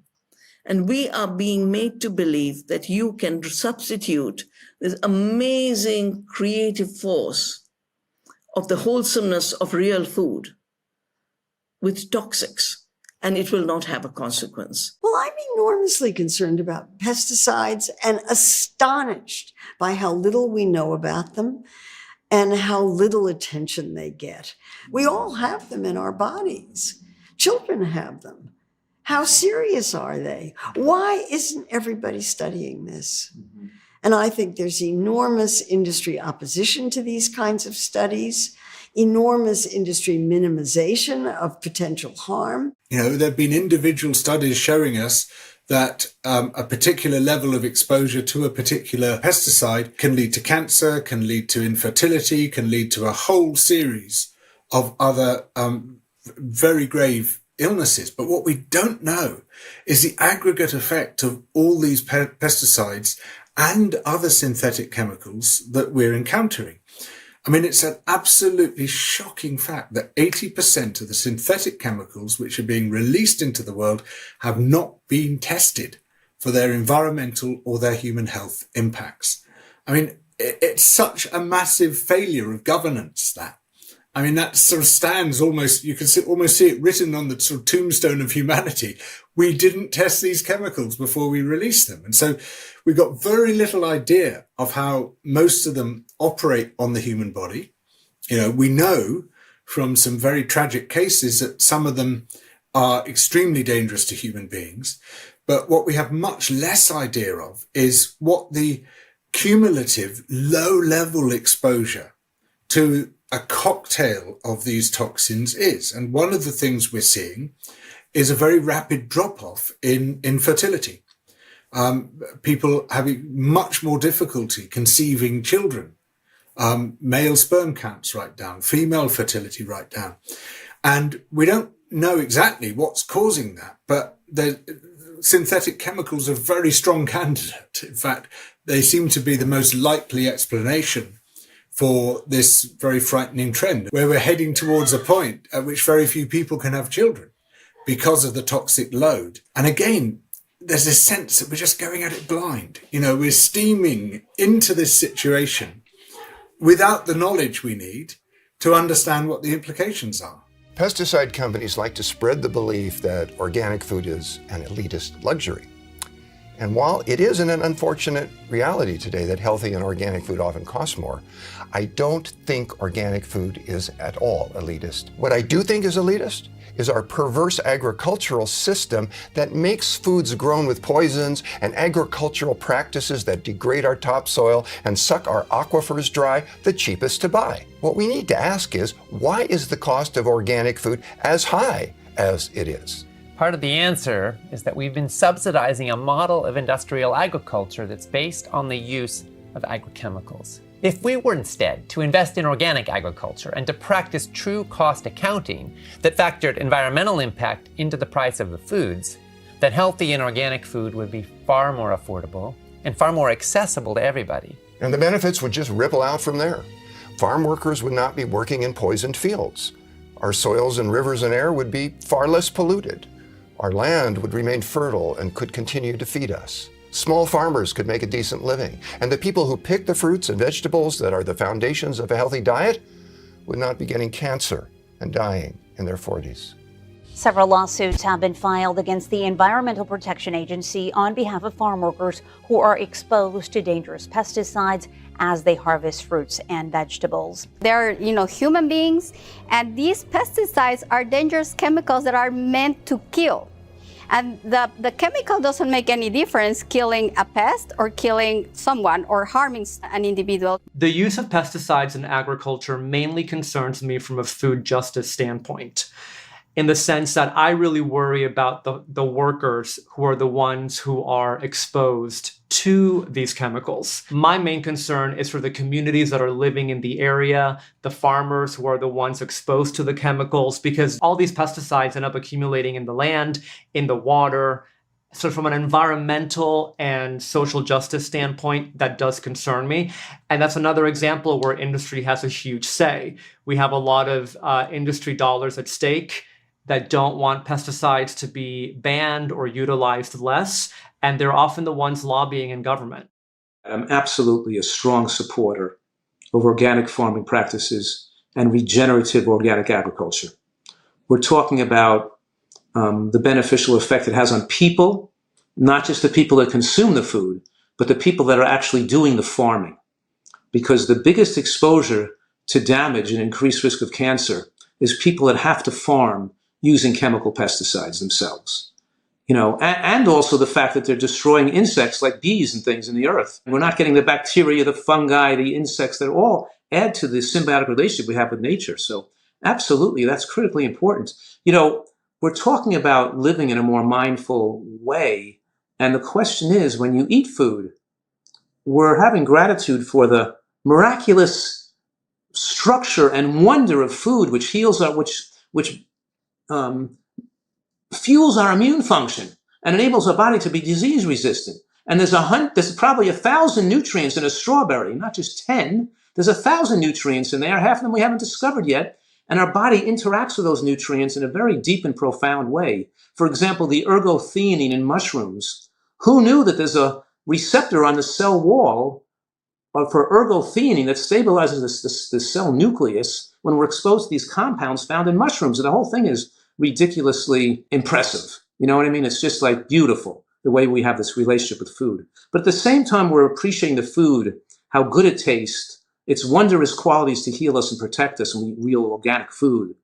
We're also thinking about the people that raised the food, grew the food, shipped the food to us, farm, how did we get that food on a plate, and all the people involved in having it make it, and their health and their well-being and their livelihoods that are involved. So of course that if we shifted to organic farming, we wouldn't be putting the farmers and the food growing people at risk with their own health just to make an apple or a piece of corn. Well, I'm a real believer in organics. Organics are about production value. And if we want a healthier environment that has fewer chemicals, fewer pesticides, fewer herbicides, we should be producing far more organic food. And we should actually not only support organics, but we should support the next step, which is regenerative, which means making sure that everything that's taken out is put back into the soil. And why is it important to support fair trade in our agricultural systems? Well, fair trade guarantees that the producers of the foods are being paid better than they would without fair trade. So I think coffee is probably the most obvious example, is that the people who work on coffee plantations are among the poorest paid people in the world. And anything that could be done to move more of that money into for the people who are actually working and producing these foods seems to me a good idea. We keep learning more about pesticides and cancer. And the more we learn, the more organic and fair trade food strikes me as worth the extra price, if you can afford it. The justification for using pesticides and other agrochemicals is almost always about maximizing yield per acre. Yes, it is, but focusing entirely on yield per acre completely ignores the health value or lack thereof of the food that's being produced. It ignores the costs of chemical inputs that trap farmers in debt. And it ignores the impact of these chemicals on the soil organisms that keep soil fertile and on the gut bacteria that we need to stay healthy. Fortunately, there is another way of thinking, which focuses instead on health per acre or nutrition per acre. And the amazing thing is that when agricultural output is measured in this way, we find that organic farming systems can have a greater output than industrial pesticide-dependent monocultures. That's really true, and it's getting more true all the time. Yes. Around the world, there are organic farmers who are innovating and testing new things all the time. Systems like permaculture, agroecology, biodynamic farming, and also innovative use of indigenous farming practices are leading to new ways of expanding soil health, sequestering carbon, replenishing our aquifers, and growing more diversity of healthy crops. These farmers are blazing a trail towards a healthier and more sustainable food future for all of us.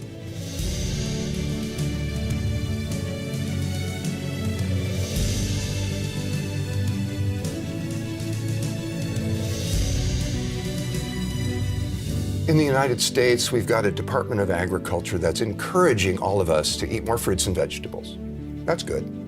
But the very same Department of Agriculture is spending tens of billions of dollars every year subsidizing the production of genetically engineered corn and soy, which ultimately brings down the price of factory-farmed animal products and ultra-processed junk foods. Now, what sense does it make for us as taxpayers to be heavily subsidizing crops that every health authority is telling us we should be eating less of? What sense does it make for us to be doing almost nothing to subsidize the fruits and the vegetables we're supposed to be eating more of? If there is a responsibility to spend the public's money in a way that's consistent with the public's health, shouldn't taxpayers be subsidizing the foods that are better for us? We have a commodity agriculture system in the United States in which nearly 45% of the corn crop is used as feed for animals. Another 45% is converted to ethanol for automobiles. And that leaves 10% or less as food for people. We don't have a food system that grows food for people. We have a food system focused on feed for animals and fuel for automobiles. And these commodity crops are subsidized by the government to the tune of billions of dollars a year. And that's what we're paying for. We're not paying for a system that's food for people. One of the great ironies of the American agricultural system is it's not about food.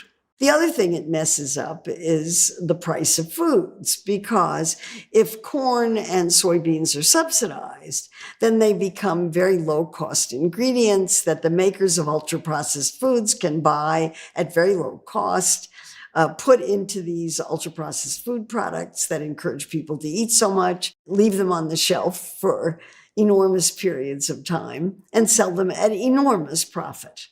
I mean, this whole system is designed to make profit for the food companies. It's not about public health. It's not about feeding the world. It's about making profit for food companies. You wouldn't be surprised to know that the USDA provides a lot of meat, a lot of dairy to schools, and it's a little bit harder to have plant-based sources in there. When we go to school districts and we talk to them about plant-based options, we find that school districts often save money when it comes to plant-based options. It's either cost neutral or cost savings. And if you think about it, if you're providing, a meat chili, or if you're providing chili with beans, you can see some cost savings there because beans are a lot cheaper in some cases.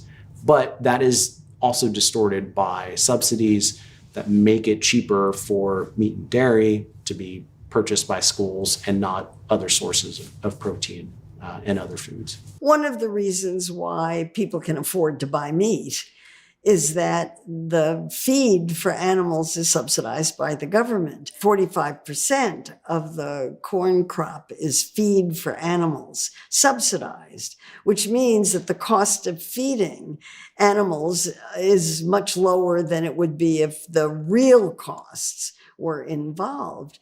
And so that has encouraged the development of concentrated animal feeding operations, CAFOs, in which thousands of animals are lumped together in one area, polluting the environment, causing enormous problems. And the federal government is paying for this and we as taxpayers are subsidizing this because the farm bill subsidies go to feed animals. CAFOs are created to collect the subsidies for animal feed.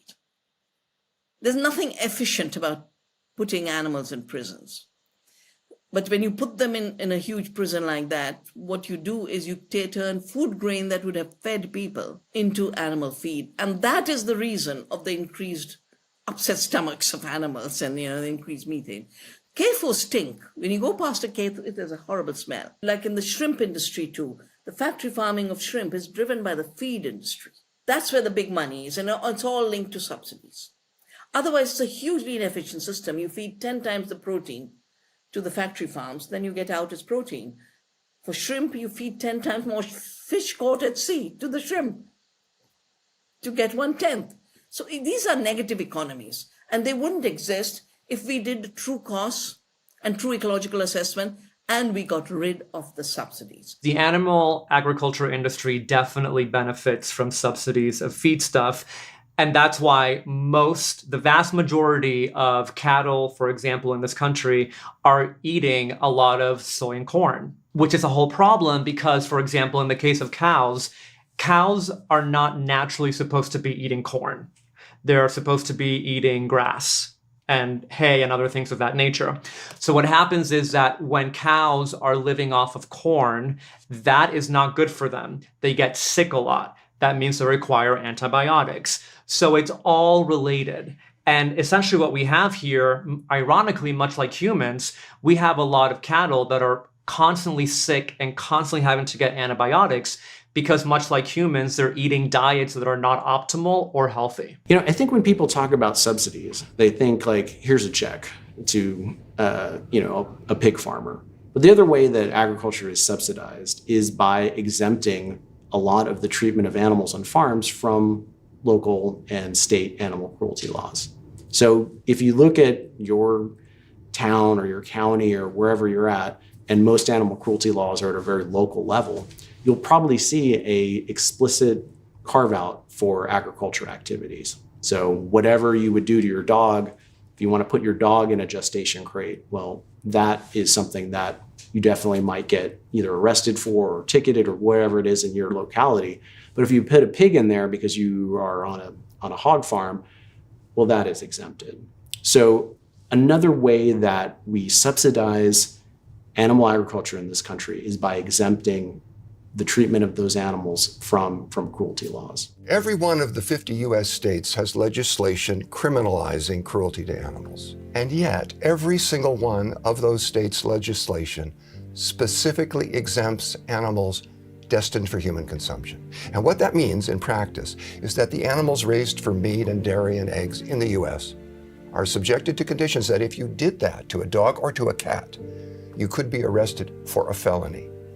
And the same principle applies in most other countries around the world. If you were to lift the veil and see what's actually done to the cows, to the pigs, to the turkeys, to the chickens in these operations, well, you don't have to be an animal rights person or a vegetarian to find it deeply disturbing. So true. Our industrial meat and dairy products come from factory farms, which are also called CAFOs, an acronym that stands for Concentrated Animal Feeding Operations. The most widely eaten meat in the United States, and one of the most popular worldwide, is chicken. The industry, of course, would rather you not know where your chicken is coming from. But Mercy for Animals director Leah Garces thinks everybody, vegetarian or not, deserves to know. Well, a modern broiler operation will consist of a long shed that could be 50 feet about by 50 feet wide, 50 feet long, 50 feet wide. That shed will have no windows. It will have giant fans at the end of one side, and otherwise has dim light. That warehouse will be stuffed wall to wall with chickens. At first, those chickens will be tennis ball in size, but within 4 to 5 weeks, they will get to football size, and they will be wing to wing, unable to move around freely, stuffed, literally stuffed, like a sea of white is what you will see. And the conditions in which they are kept are such that they are sitting on not only their own feces, but the feces from previous flocks. And that litter is not changed. In between flocks, it might be turned over or combed over or composted over of some kind. But that litter, therefore, is very warm. And I've literally stuck a thermometer down in there, and it'll be between 85 and 90 degrees, that litter. And so the chickens are sitting on that litter. Now, they're sitting almost all of the time because they are of a breed such that they are made to grow very big, very fast, so that moving is very uncomfortable, if not painful, downright painful, if not that they are unable to walk at all. And so you will see in that shed, you will see birds that have their legs splayed out to the back or to the side, and they're literally using their wings as crutches to move around to get to the food and water. On top of all of that, you have ammonia and dust at very high levels from all of the feces, all of the feather dust, and all of the litter that is there. And when I step into one of these houses, I will be hit with a wall of ammonia and dust. And several times I've had lung infections after going into these houses because the air quality is so poor. This is the life of a typical chicken that you have in any supermarket, in any restaurant. This is the life of a modern broiler chicken. What you've got is all these animals together in very close quarters, very prone to disease because of their proximity. And so they're being absolutely plastered with antibiotics prophylactically by farmers to prevent the whole lot from being wiped out by bacterial infections. Because, once a bacterial infection takes hold in a place where these animals are so tightly packed together, it could kill the whole lot. It could just be a plague which wipes out the entire farm. So to prevent that from happening, farmers dose them prophylactically with antibiotics, which is something, we never do in human medicine because antibiotics are such a precious resource. We're very aware of the need to preserve it, so we don't use it in such profligate ways.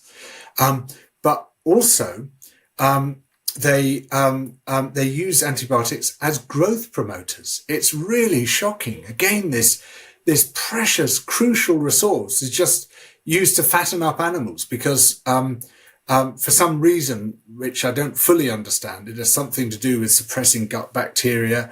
It makes animals fatter more quickly if you wipe out some of the bacteria in their systems. So it's just a grotesque thing to do. And so you created this selective pressure that favors the development of resistant bacterial strains. And that resistant bacteria can then spread to humans through direct contact, farmers going in and out of there and then spreading it, or through consumption of contaminated meat products. If you eat chicken, let's say the chicken goes to slaughter on that very fast-moving slaughter line, there's fecal contamination, which happens often. Then you eat that chicken, it hasn't been dipped in the chlorine or it hasn't been fully cooked, or that meat that you were cutting somehow on the cutting board then gets on other food, you get sick. You get that resistant bacteria in your system. And it's a very, very high risk. And this is a significant public health concern because it limits our ability to combat infections, and it's leading to more severe and challenging to treat diseases and potentially compromising the future of humanity because of it. More and more, what doctors are finding is that a lot of bacterial infections are becoming antibiotic resistant. And a large part of that is because we have such a large presence of antibiotics, even though they're a minimal amount in the food supply. So another reason why when we have these controlled animal feeding operations or CAFOs, part of the issue is that we have a lot of sick animals that require antibiotics in order to stay alive so they can be essentially used for their meat or their byproducts. And then that ends up getting into the food supply. And antibiotic resistance is something that even the World Health Organization has recognized as a global issue that needs to be addressed. We're seeing the spread of these antibiotic resistance genes right the way around the planet. And that is a severe threat to human health. I mean, people don't appreciate the extent to which modern medicine is so dependent on antibiotics. You can't get safe childbirth without antibiotics. You can't have safe surgery without antibiotics. You can't have chemotherapy without antibiotics. There's so much of modern medicine is totally dependent on it. And without antibiotics, it's another existential threat to humanity, basically. It's been known for a long time that the widespread use of antibiotics to make livestock grow faster and to enable these animals to survive the crowded, filthy, and unsanitary conditions of factory farms has been causing bacteria to mutate and to develop resistance to the antibiotics used in human medicine. But the U.S. Food and Drug Administration, known as the FDA, has done next to nothing about this. until 2015, when the agency finally took the basic steps of requiring veterinary prescriptions for antibiotics and banning some uses of these medicines in factory farms. Now, these were steps that some European regulators had taken a decade or more previously. And at first, they did some good. Thanks to these two actions by the FDA, sales of medically important antibiotics for livestock dropped significantly from 2015 to 2017. However, it seems that big meat just can't quit antibiotics. Since 2017, antibiotic sales for livestock have been rising. In 2017, the meat industry purchased 62% of the entire U.S. supply of medically important antibiotics. By 2020, that had risen to 69%, and it has continued to climb since then. And this is a sobering turn of events. It has life and death implications. In 2019, antibiotic-resistant bacteria killed more than 1 million people globally, including 35,000 Americans. And more than 5 million others around the world died from diseases in which antibiotic resistance played a role. This is far more than the global toll from HIV/AIDS or malaria, which is why the World Health Organization calls antibiotic resistance one of the biggest threats to global health, food security, and development today. Today, over half of the 9 billion chickens farmed for meat in the US are raised without antibiotics, which shows that this transition is possible. But the chicken industry never used more than 5 or 6% of the antibiotics used in meat production. And the reduction that the chicken industry has achieved has not spread to the production of American beef and pork, which together account for the vast majority of medically important antibiotics fed to farmed animals. In fact, antibiotic use in pork production has risen by more than 30% in the last 6 years. And while the beef industry keeps making pledges to reduce use, those pledges come with no timelines and no enforcement mechanisms and seem to be mostly PR, which is tragic because nothing less than the future of human medicine is at stake.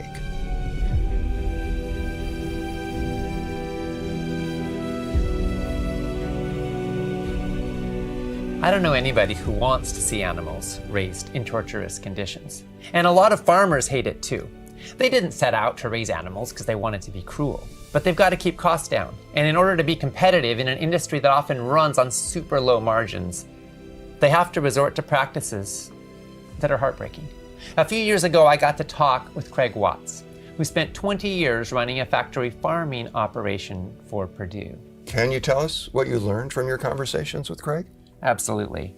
Craig is from Fairmont, North Carolina.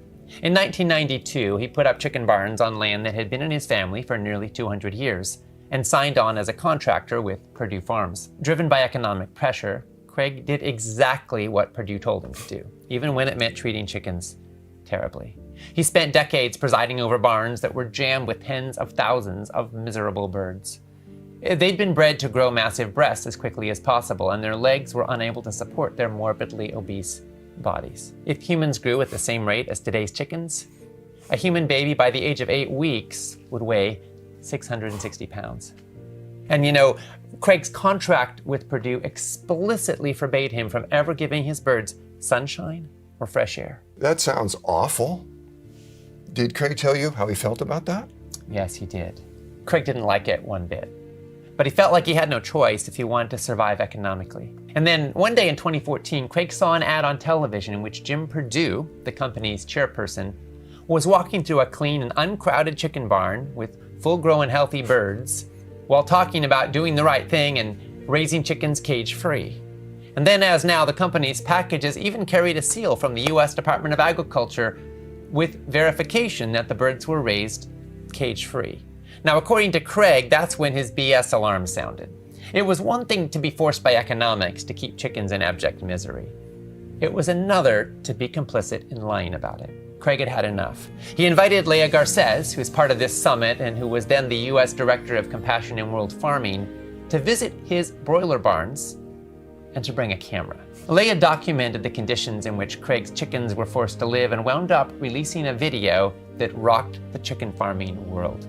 This wasn't an undercover investigator revealing a worst-case scenario. This was a farmer showing the world what's actually done as standard practice in a USDA-certified cage-free operation. The resulting video didn't show Craig tucking the chickens in and reading them bedtime stories. What it did show was birds who were unable to stand and who were lying in heaps of excrement. Many of them were showing open sores. Some of them were dead. The video went viral and was seen by millions of people. Yeah, the story of Craig was that when he was in his early 20s, he wanted a way to stay on the land that had been passed down multiple generations in his family. So when the chicken industry came to town, they offered him a contract. And they said, if you sign this contract, we'll bring chickens to you, every single flock, and you just have to take out a big loan to buy all the equipment and the housing. So Craig did that. He thought it was like a dream come true. He'd be his own business owner. And it went really well at first, but after time, it did not go well. And it's a factory farm, so chickens get sick. And when they get sick, chickens die. And he didn't get paid for those dead chickens, but his mortgage stayed the same. And so pretty soon he started to fall behind. And so 22 years later, he had reached a breaking point. We met and we did something we never expected to do, which was he and I, animal rights activist and chicken factory farmer, came out together to expose the chicken industry. Chicken factory farms are notoriously inaccessible to anyone outside of the industry, despite chicken being America's most popular meat. So this is the first time that I have been invited by a contract farmer that is working for one of the biggest integrators in the country. I'm Craig Watts. I'm a contract poultry producer with Purdue Farms. Why were you open to letting me visit? I'm open to anything because this stuff is not as advertised. There's a lot of flaws in the system. The consumers being hoodwinked, the farmers being jerked around. Chicken from this Purdue farm is USDA process verified. The USDA calls this humanely raised, and consumers are paying for it. The story went viral. In the first 24 hours, we had 1 million views on the video. It was in the New York Times. It was covered globally, and it shook the industry to its core. It was a big wake-up call. And it was a big wake-up call to me as well, that through this collaboration with an unlikely ally, suddenly we had a megaphone to talk about how bad the chicken industry was. Purdue is the company, and Purdue at first ignored us. The first thing they did actually was send somebody down to Craig's farm, and I wouldn't call it retaliation or intimidation, but they said that he had to go on a training course on animal welfare, and it was really scary for Craig. But the whole world was watching what Purdue was doing. And a couple years later, they finally sat down with Craig and I, with me, to discuss animal welfare policies. And to their credit, they're a company that has made a lot of progress on animal welfare. And I credit that to our expose. Craig Watts had had enough. He got out of the chicken farming business. And you might be wondering what he did with the housing and the other equipment that he had borrowed money to construct on his property. Shall we see?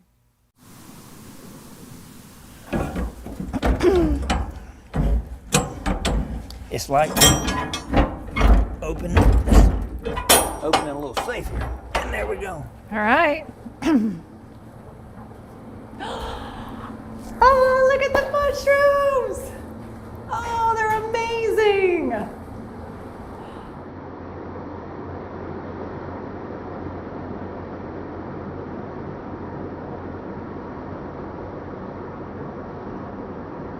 When I planned it out, it worked just like it was supposed to. Yeah? Yeah, there's no surprises here. You know, this was just get them in here, get the environment right. I love that these are the dividers that used to be inside the warehouse that would keep the baby chicks in sections, and now you're using them to hold up the mushrooms. I think about when I walk by and I look at chicken in the grocery store, how some poor man went broke raising that chicken. Now when I'm gonna look at mushrooms different, and all that work that goes into that little package of mushrooms. You don't know, you have no idea you just have no idea. What have you learned while you've been transitioning? I learned it in my gut. I'm a farmer. I kind of stepped out of it for a little while, but what I was doing wasn't farming. Yeah, what does farming mean? Farming means that you're growing things and you're in control of what you're doing and you're enjoying what you're doing. And the industrial model was none of the above. You know, when we were raising chickens, it was not fun, right? So, but this is fun, right? Yeah, you're creating. Right. What Craig Watts has been through has not been easy, but he has responded to a painful predicament in a way that I find admirable. Growing medicinal mushrooms instead of factory farm chickens? What a beautiful and life-giving change. Yes. Craig's one of my heroes. He had the courage to speak the truth, even when his livelihood was at risk. And now he's become an inspiring example of how any one of us, no matter where we come from or what we've been through, can be part of the food revolution. Why do we need a food revolution? Because food is one of the greatest opportunities for healing that I think the world can ever find. I think it's a treasure. Food has been one of the core foundations of life for all of the history of mankind in this earth. Food has brought people together. It has united us in powerful ways. It has nourished us. And when we begin eating the right foods, we'll begin nourishing the entire ecosystem. So we need a food revolution. All that you're doing to begin nourishing the world in a way that it can actually begin regenerating and healing. Number one cause of death and disability in the United States, according to the most comprehensive study of diet health in history, is our diet. It's like number one thing that determines how long we live, how well we live, is what we put in our mouth. So if there was any decision to actually put some thought into, any habit to actually put some work into, it would be eating healthy foods. The number one thing that we could look forward to if the whole world were largely whole food plant-based would be a significant decrease in chronic diseases. The top three, again, being heart disease, high blood pressure, and type 2 diabetes. In turn, that would place much less of a burden on the healthcare industry. That would free up so much more money that could be invested in other things and used for a variety of uses, whether that is environmental initiatives or simply making healthy foods more accessible to people. But the number one effect would definitely be on human health. And then, of course, there would also be a huge effect on the hundreds of millions of lives of animals that would be spared and saved. Earlier in this episode, we saw people with diabetes who had gathered to see what would happen if for 10 days they lowered or stopped taking the multiple drug regimens they'd been prescribed and instead ate a whole foods plant-based diet. What would happen if they did this just for 10 days? Well, it's time now for us to see just how these immersion participants fared when they did this. Thank you everyone for the 10 days. This has been phenomenal. I just kind of want to give you a quick summary of the medical component of this, which is absolutely phenomenal. We had a total of 54 pounds with the 8 of you lost, and you've lost 10 pounds, Yes. which is pretty cool. So you have lost 6 pounds, you've lost 7 pounds, but let's talk about our cholesterol because that was really the main issue for you. Yes. So when you came in, your total cholesterol was 202 and your LDL was 121. So after 10 days on a whole food plant-based diet, the results today that came in, there we go, total cholesterol 166. Oh my God, I've never had that one. And your LDL was 97. Wow. That's just 10 days, like just about almost a 50-point drop. That's amazing. Total cholesterol 168. Yeah, and LDL 91. And so your next lab results show a total cholesterol of 100, so 23 points, and your LDL stayed around 42. So those are phenomenal. You're a young person because that means that plaque is building up. But now your total cholesterol 123. You're the biggest drop of everybody. You're joking? No. The total cholesterol drop on average was over 20%. Your LDL cholesterol, which can cause plaque to build up in your arteries, dropped by nearly 25%. So that alone is exciting, but we've stopped medications. You had cholesterol issues, diabetes, high blood pressures. Now you're off all of your hypertensive meds, which were 3. You were on 2 diabetic meds. Those are stopped. Your blood sugars look great. Your blood pressures are normal. So you've had about a 95% drop in your insulin. You use a pump. Yes. But now you're on literally a tiny microdose, 3 high blood pressure meds, 5 diabetes meds, including 54 units of long-acting insulin. That's correct, yeah. And you have had normal blood pressure, 118 over 60 something this morning, and normal blood sugars, Yep. like 80 this afternoon. Without the drugs. I haven't had the drugs in 10 days. Right. I Oh, keep and we forgetting about stopped that. your gout medicine. I That's forgot. right. So that's 9 medicines we've stopped. Nobody's on insulin except a few, and you're on 95% less or 60% less. That's absolutely phenomenal. Blood pressure is improving, even on blood pressure medication, dropping 50 points systolically into the great normal range. So these are some amazing results. I hope you guys really understand how incredible that is and that you'll continue this journey. So congratulations, and thank you for letting me be a part of your journey. The reality is that if you eat the standard typical Western diet, you are on a fast track to debilitating illness. But we hear every day from people who have changed what they eat, and their lives have transformed. Many of them are not only reversing chronic illness, they're also feeling better, happier, and more alive. When you give your body the right fuel, it can make a world of difference to not only how long, but also how well you live.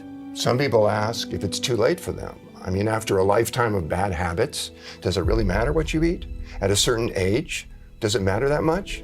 And I say, yes, it always matters. And in fact, the worse your habits have been, then in some ways, the more you have to gain from making a positive change.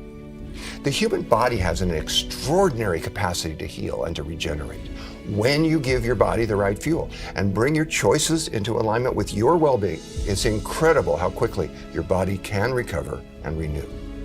When you feed your body with the nutrients it really needs, when you start eating lots and lots of fresh veggies and fruits, when you fuel your body in an optimally healthy way with a whole foods, plant-powered diet, then all kinds of diseases can be reversed because your healing powers are magnified. Yes, and that's why we're here. And that's why we do what we do. Because the status quo is no longer acceptable. Because people's lives are on the line. Because we can do better. And that's why we've created this docuseries and this summit, to put the power back in your hands. In our next episode, we'll focus on brain health. We're going to look at how you can prevent Alzheimer's and other forms of dementia, how you can effectively fight depression, anxiety, and other mental health challenges, and how the right diet and lifestyle choices can help you enjoy a clearer mind and a healthier and happier life. We'll see you there. Let's do this.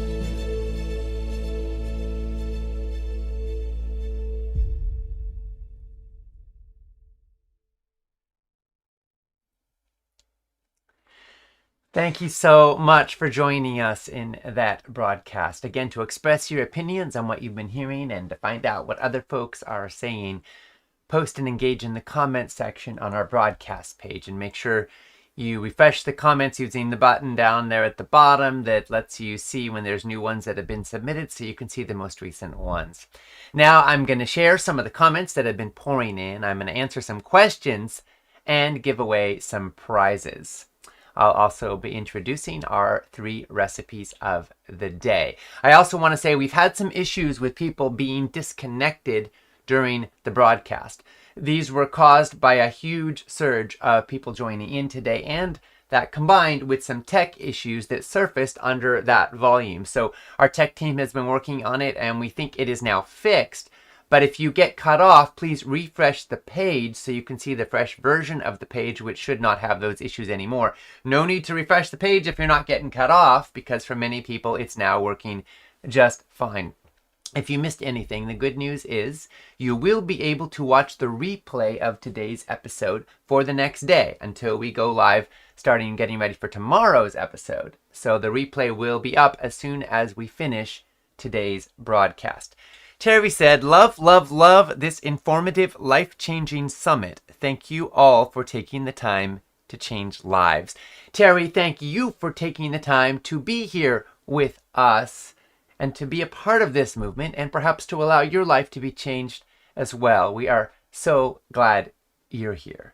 Karen said, I'm so touched and appreciative of your courage and love that you embody in order to produce this deeply informative video. Thank you, Karen. Our team worked on this for months and months, about a year, in fact, and we brought together this incredible team of folks from around the world, all because we want to share this information with you and everyone else who's here, and we're so grateful that you're with us. Lori said, wow, go Craig. Yes, Craig Watts is truly one of my heroes. Nays said, this is a great reminder about the importance of eating healthy. It's up to us pretty much to make the right choices. It really is, Nays. You know, we live in a toxic food culture all around us.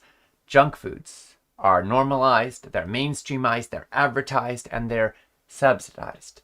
And in that context, it really is up to each of us to take charge of our health, to make choices that are a reflection of our values, to be willing to get informed and get empowered, because the dominant system leads us on a path towards chronic disease. Fortunately, we can do better. Donna said, thank you for all the great information in this summit. As a parent, it was sad to hear how dairy has been promoted in schools instead of healthy eating. Sad that American school budgets are so small that healthy foods are not a priority. My son enjoys his fresh fruit and vegetables, but at school he says they're either canned fruit or soggy vegetables that no one wants to eat. How do we fix this? Donna, thank you for caring about the next generation. Thank you for helping to raise the next generation with consciousness and care and love. Bless you. School meals are hugely important, and they're a complex issue because they do relate to government budgets and food protocols and many other dynamics. Now, personally, of course, if possible, you may want to make your son a lunch and send it to him, send him to school with it. If you're not comfortable with what's being provided there. But ultimately, we also have a stake, all of us, in making schools meals healthier for all the kids. For more on that, please go to foodrevolution.org and type school meals into the search bar, and you'll find a lot more about the issue and what can be done about it than we have time to go into here. But let's just say there's a lot we can do, and when we take action on this issue, we're touching the lives of everyone in our community. We're touching the future of life for our species. It's important, folks, and there is progress being made. Florence said, to walk away from a multi-billion-dollar family business takes a lot of fortitude. But to walk away and start promoting a healthier alternative that will save lives rather than cause death takes a whole lot more. At 78, relatively healthy, I'm suddenly conscious of the fact I could be feeling even better than I do. So it's time. I'm not wealthy, so I can't afford to go to one of Dr. Furman's retreats. But I can eat simple, fresh, non-processed foods right here at home. Thank you. Florence, thank you. And it's true. Dr. Furman puts on some wonderful retreats for those who can afford it. That's an amazing opportunity. So do some of the other speakers in this summit. But ultimately, you don't have to be wealthy to eat real, wholesome, healthy food. In fact, you can even save money when you eat a healthy, whole foods, plant-based diet. Eating lower on the food chain reduces costs. Eating more whole foods and less processed foods can also reduce costs. Eating beans, whole grains, cabbage, carrots, onions, other veggies, growing a garden, all of these things can actually be remarkably affordable, can even bring down food price budgets, and can also add tremendous quality of life and reduce the tremendous costs that come with disease. So thank you for honoring my dad's story and our family legacy and journey. And thank you for being a part of this movement with us. We heard from Michelle, who said, I'm a physician who provided medical care in a migrant health clinic years ago. One fall, I had a number of Hispanic women miscarry. The number seemed excessive, and I think it was related to pesticides being sprayed on the fields where these migrants worked. Michelle, thank you for raising this, and thank you for sharing this story with us. And it's true. It's an anecdote, of course, but it's also one we hear often. Rates of cancer, rates of miscarriage, rates of many other health ailments are higher in farm worker communities. So it's one of the powerful reasons why, when you're able to eat more organically grown food, you're able to reduce the pesticide exposure, not just in your body, not just for our environment, but also for the farm workers who work in those fields, who I think deserve respect and care as well. It's one of the powerful steps we can take that benefits us and others at the same time. Mary said, I've read that oatmeal can lessen the body's absorption of magnesium. Is that true? Well, Mary, thanks for raising this. I don't know where you read that, but I'm not aware of it being a concern. There was a study on this where participants ate oat bran muffins every day for 32 days, and the researchers found that their net absorption of magnesium increased over the course of the study. That said, at the end of the 32 days, the participants didn't have significantly changed magnesium balance one way or the other. What we know, though, is that you will find magnesium in nuts and beans and whole grains and leafy greens. So for more on magnesium, you could see our article on it at foodrevolution.org if you type magnesium into the search bar. But the bottom line is I'm not aware of any concerns about oats and magnesium absorption. Lena said, hi, Ocean. Can you comment on the study that says that vegans are more at risk of stroke? I've been listening to Dr. Greger about it, but I'm a little afraid as I have been vegan for 14 years now.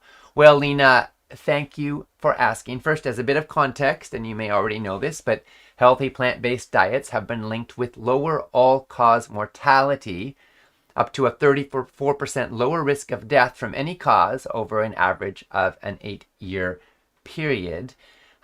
Many studies back this up, but what about stroke risk specifically?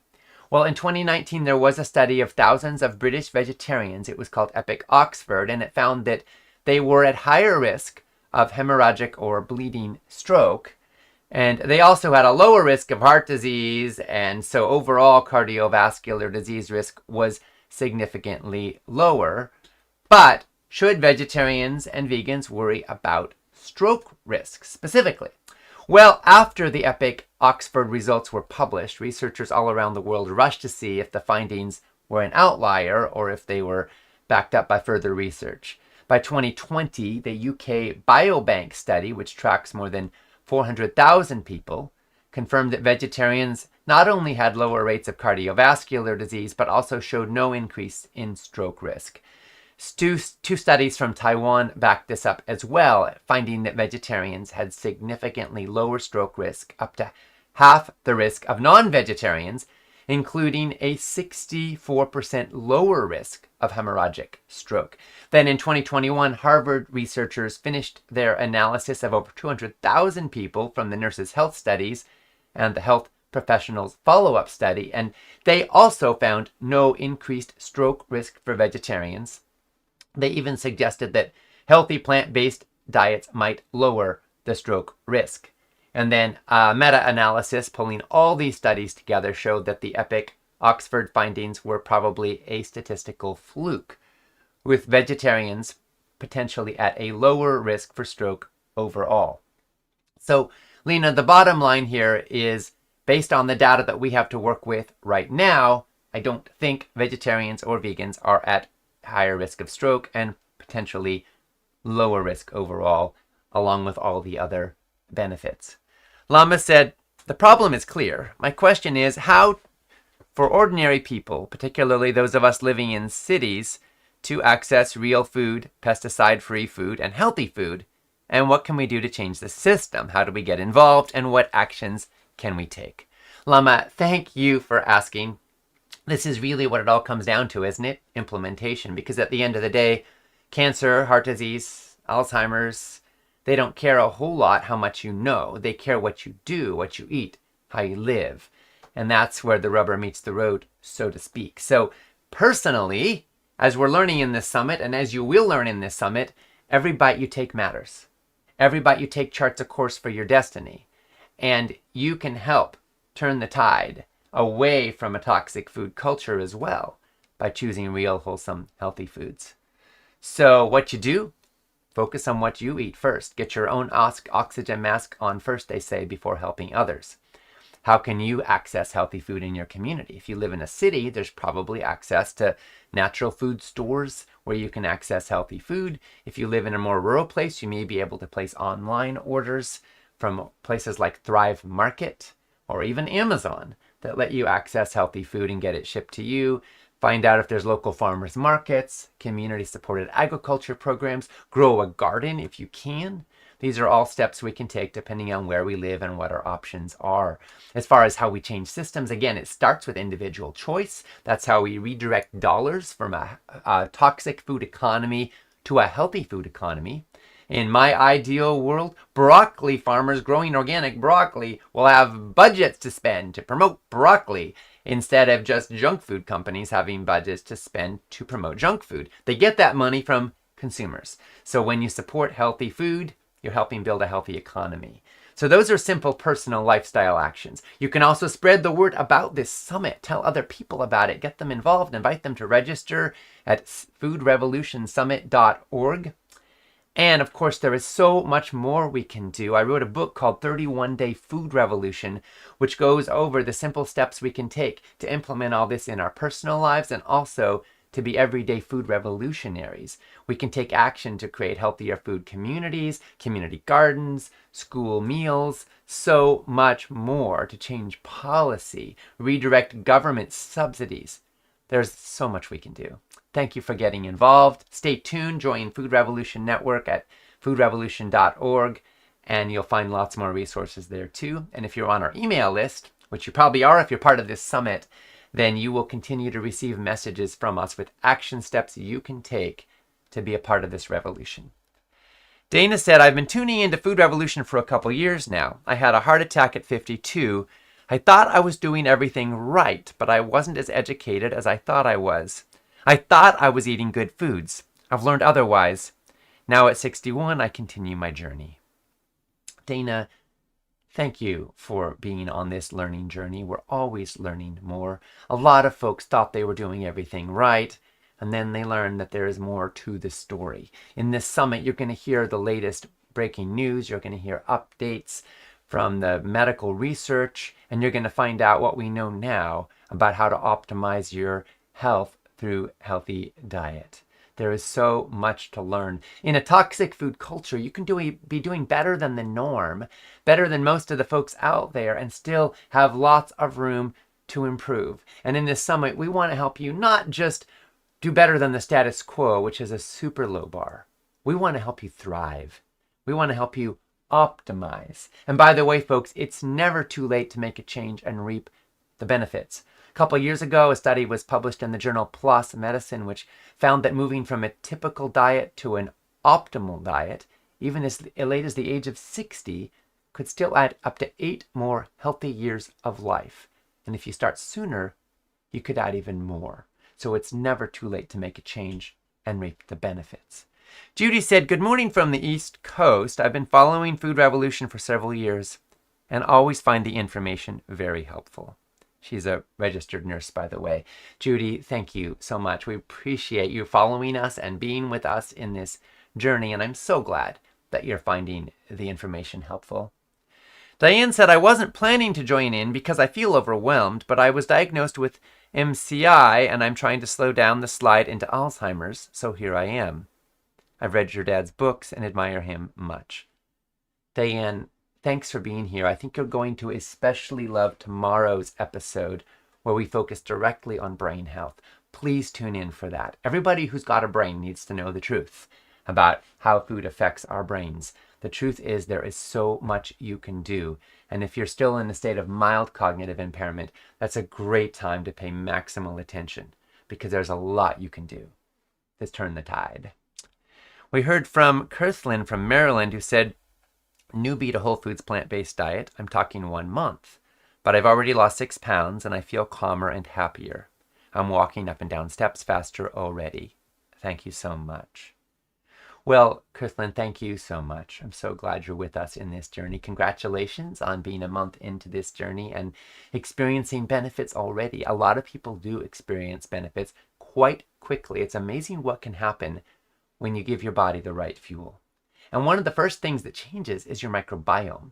See, there's bacteria in there, microbes in there that are reproducing constantly. And when you change what you feed them, then the whole dynamic shifts quite rapidly, sometimes within a day or two.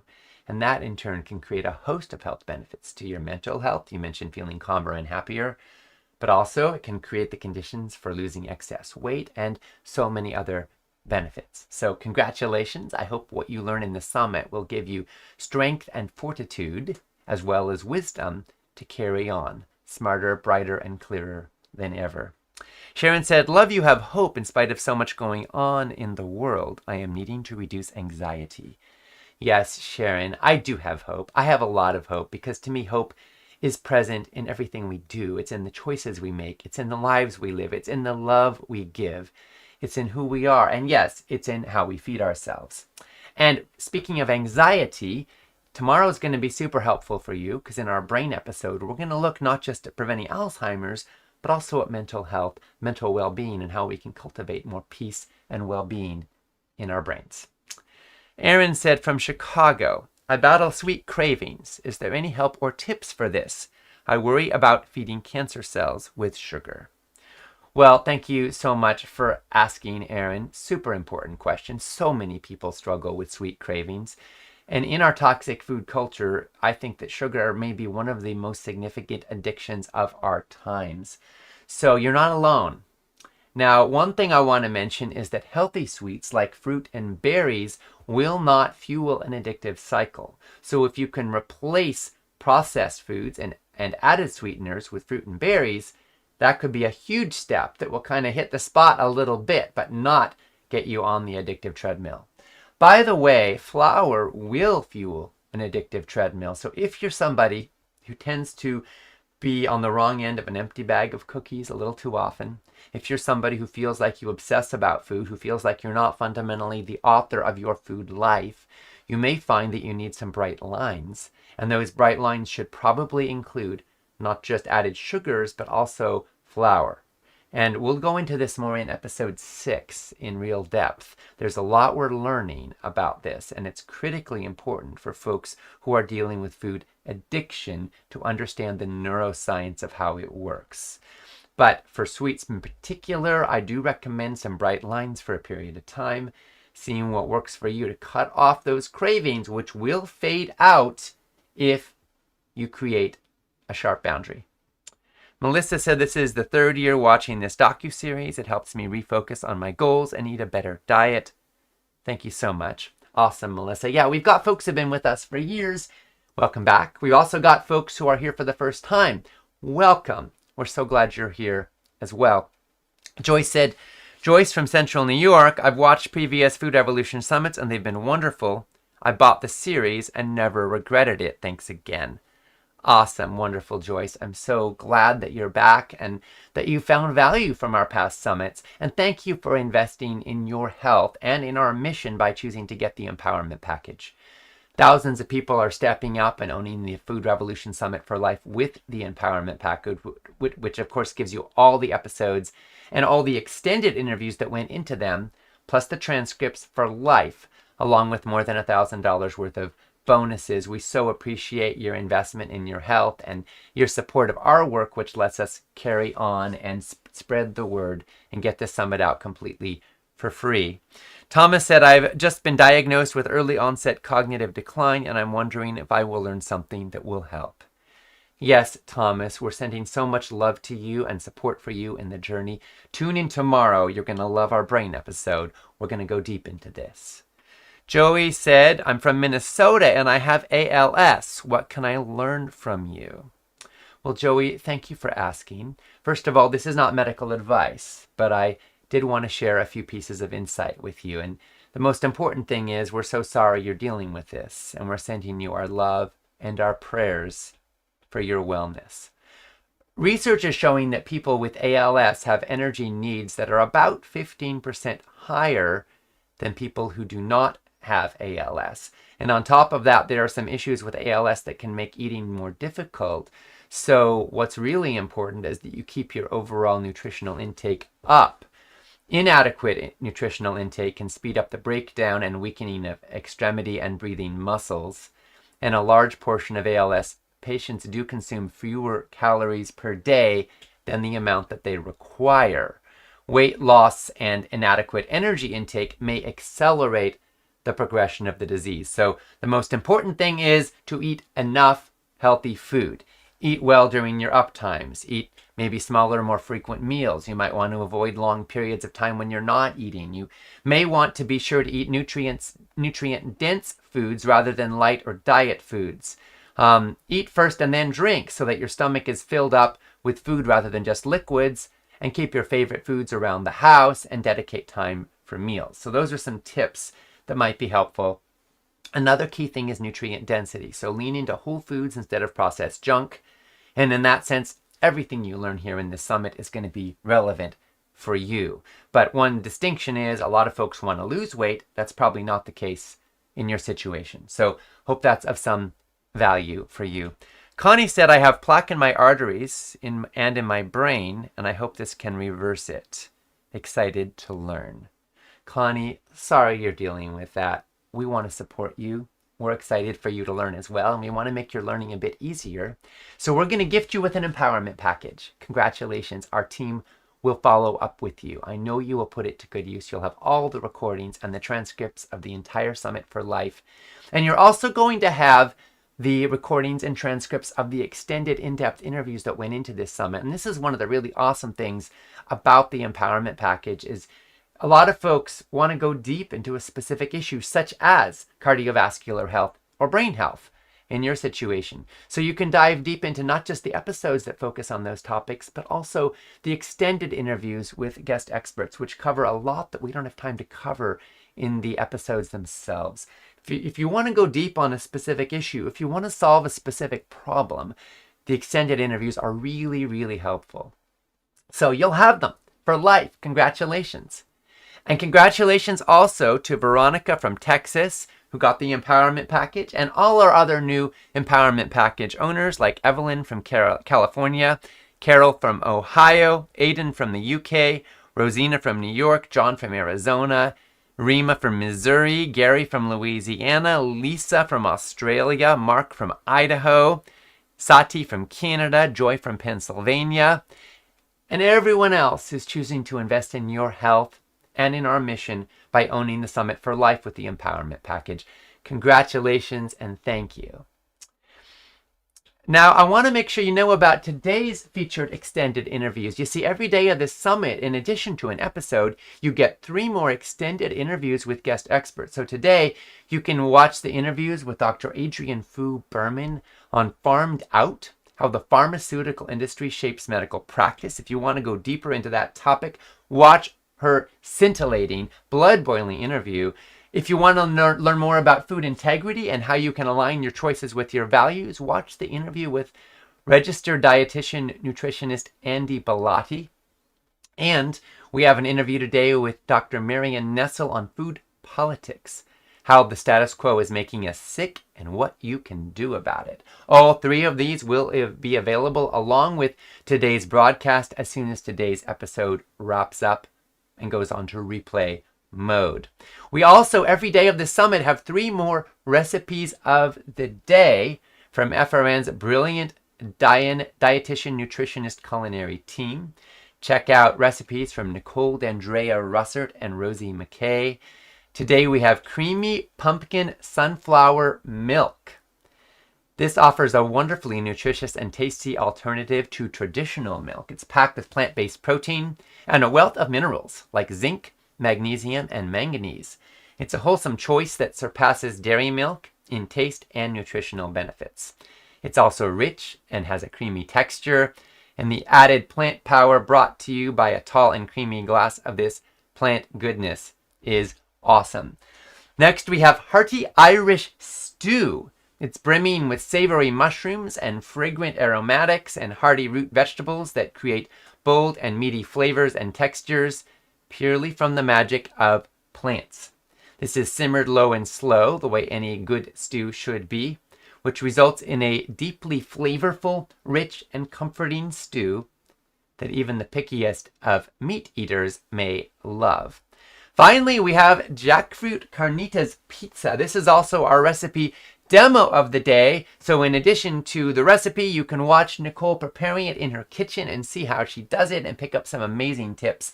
Every day of the summit, there's another recipe demo of the day from Nicole.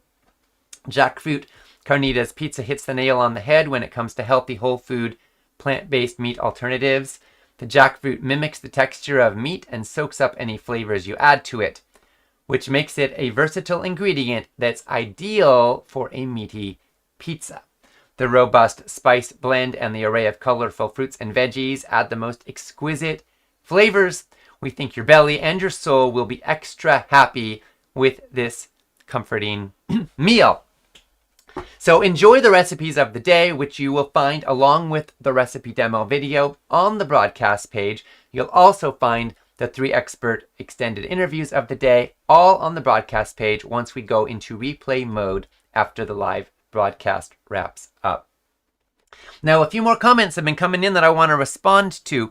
Phyllis said, "Good morning from Dallas, Fort Worth. What's the deal on tomatoes? Are they okay or not?"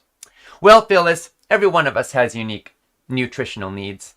So there's no one-size-fits-all answer here. Tomatoes could be great for one person and not for another. As in all things, listen to your own body and your own lived experience. But here's what the research says. In general, tomatoes are a powerhouse of nutrition that can benefit a lot of folks. One of their top standout features is lycopene, which is a powerful antioxidant. It's linked to a whole bunch of health benefits. It's what gives tomatoes their red color, and it's a powerful antioxidant in the body. Consuming high levels of lycopene has been linked to reduced risk of heart disease and certain types of cancer, especially prostate cancer. Now, cooking tomatoes may increase their health benefits. According to research published in the Journal of Agriculture and Food Chemistry, cooking tomatoes for 2 minutes boosts lycopene levels by 6%. Cooking them for 15 minutes boosts levels by 17%. Cooking them for half an hour boosts lycopene levels by 35%. So stewing them for a while may be optimal. And by the way, tomato sauce and even canned tomatoes probably have been cooked abundantly, so their lycopene levels are up there high as well. In addition to lycopene, though, tomatoes are also packed with vitamin C and A and potassium, and they're hydrating. There may be a few folks who experience sensitivity to nightshades like tomatoes, but for the majority of us, they can be a delicious and nourishing addition to a healthy dietary pattern. Mary said, "I've watched the Food Revolution in 2021 and immediately changed my diet. Thank you, Ocean and John, and the wonderful presenters you had that year. I feel so much healthier now. I'm in my 70s, so it's never too late to start." So true, Mary. It is never too late to start. And I'm so glad that you joined us in 2021 and made changes and got benefits. And I'll tell you, folks, we hear these stories almost every single day at Food Revolution Network. It warms our hearts. It fuels us to keep going. It lights that fire in us to keep spreading the word. And I hope you're feeling a bit of a fire lit in you as well.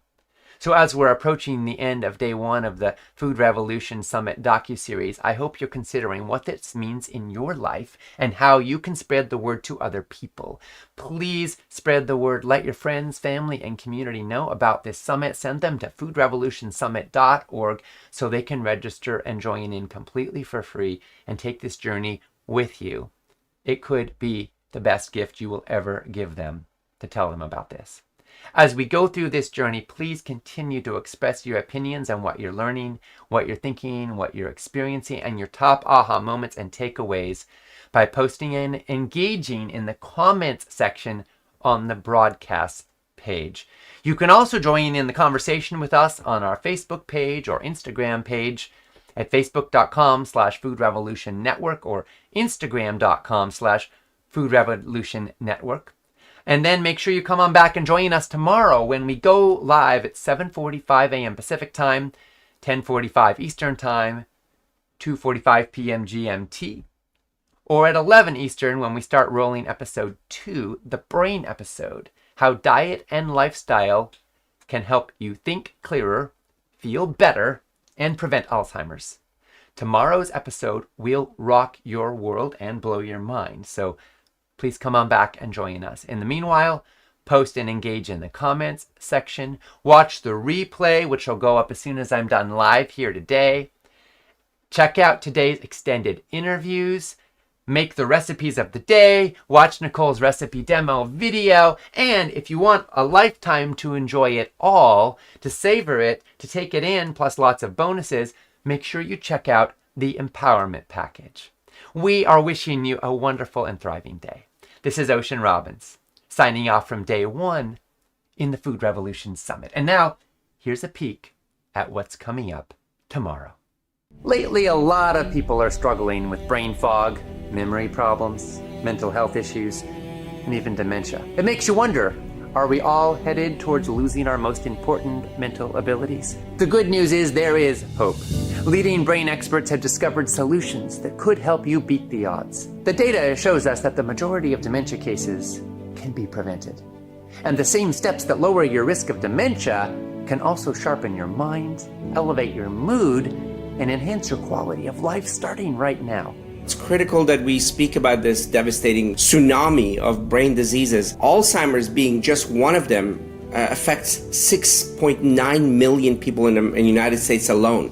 Tens of millions of people worldwide, and this is going to grow massively in the next few decades. Health conditions like depression, schizophrenia, neurodegeneration like Parkinson's, Alzheimer's, other forms of dementia all seem to be associated with dysbiosis or unhealthy gut bacteria. And so what we can actually do to improve and optimize our brain health is also at the same time to help our gut. If your brain is struggling, what I want you to know that you have the power at the end of your fork, that you have the power to make a healthy choice that can actually help heal your brain over time. Learn how to eat for mental health. What you choose to eat is likely the most powerful inroad to better brain health. In this episode, we'll look at how your brain works, find out what causes Alzheimer's, and discover the choices that can greatly reduce your risk.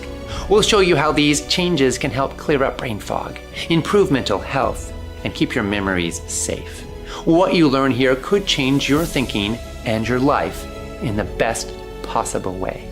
Let's do this.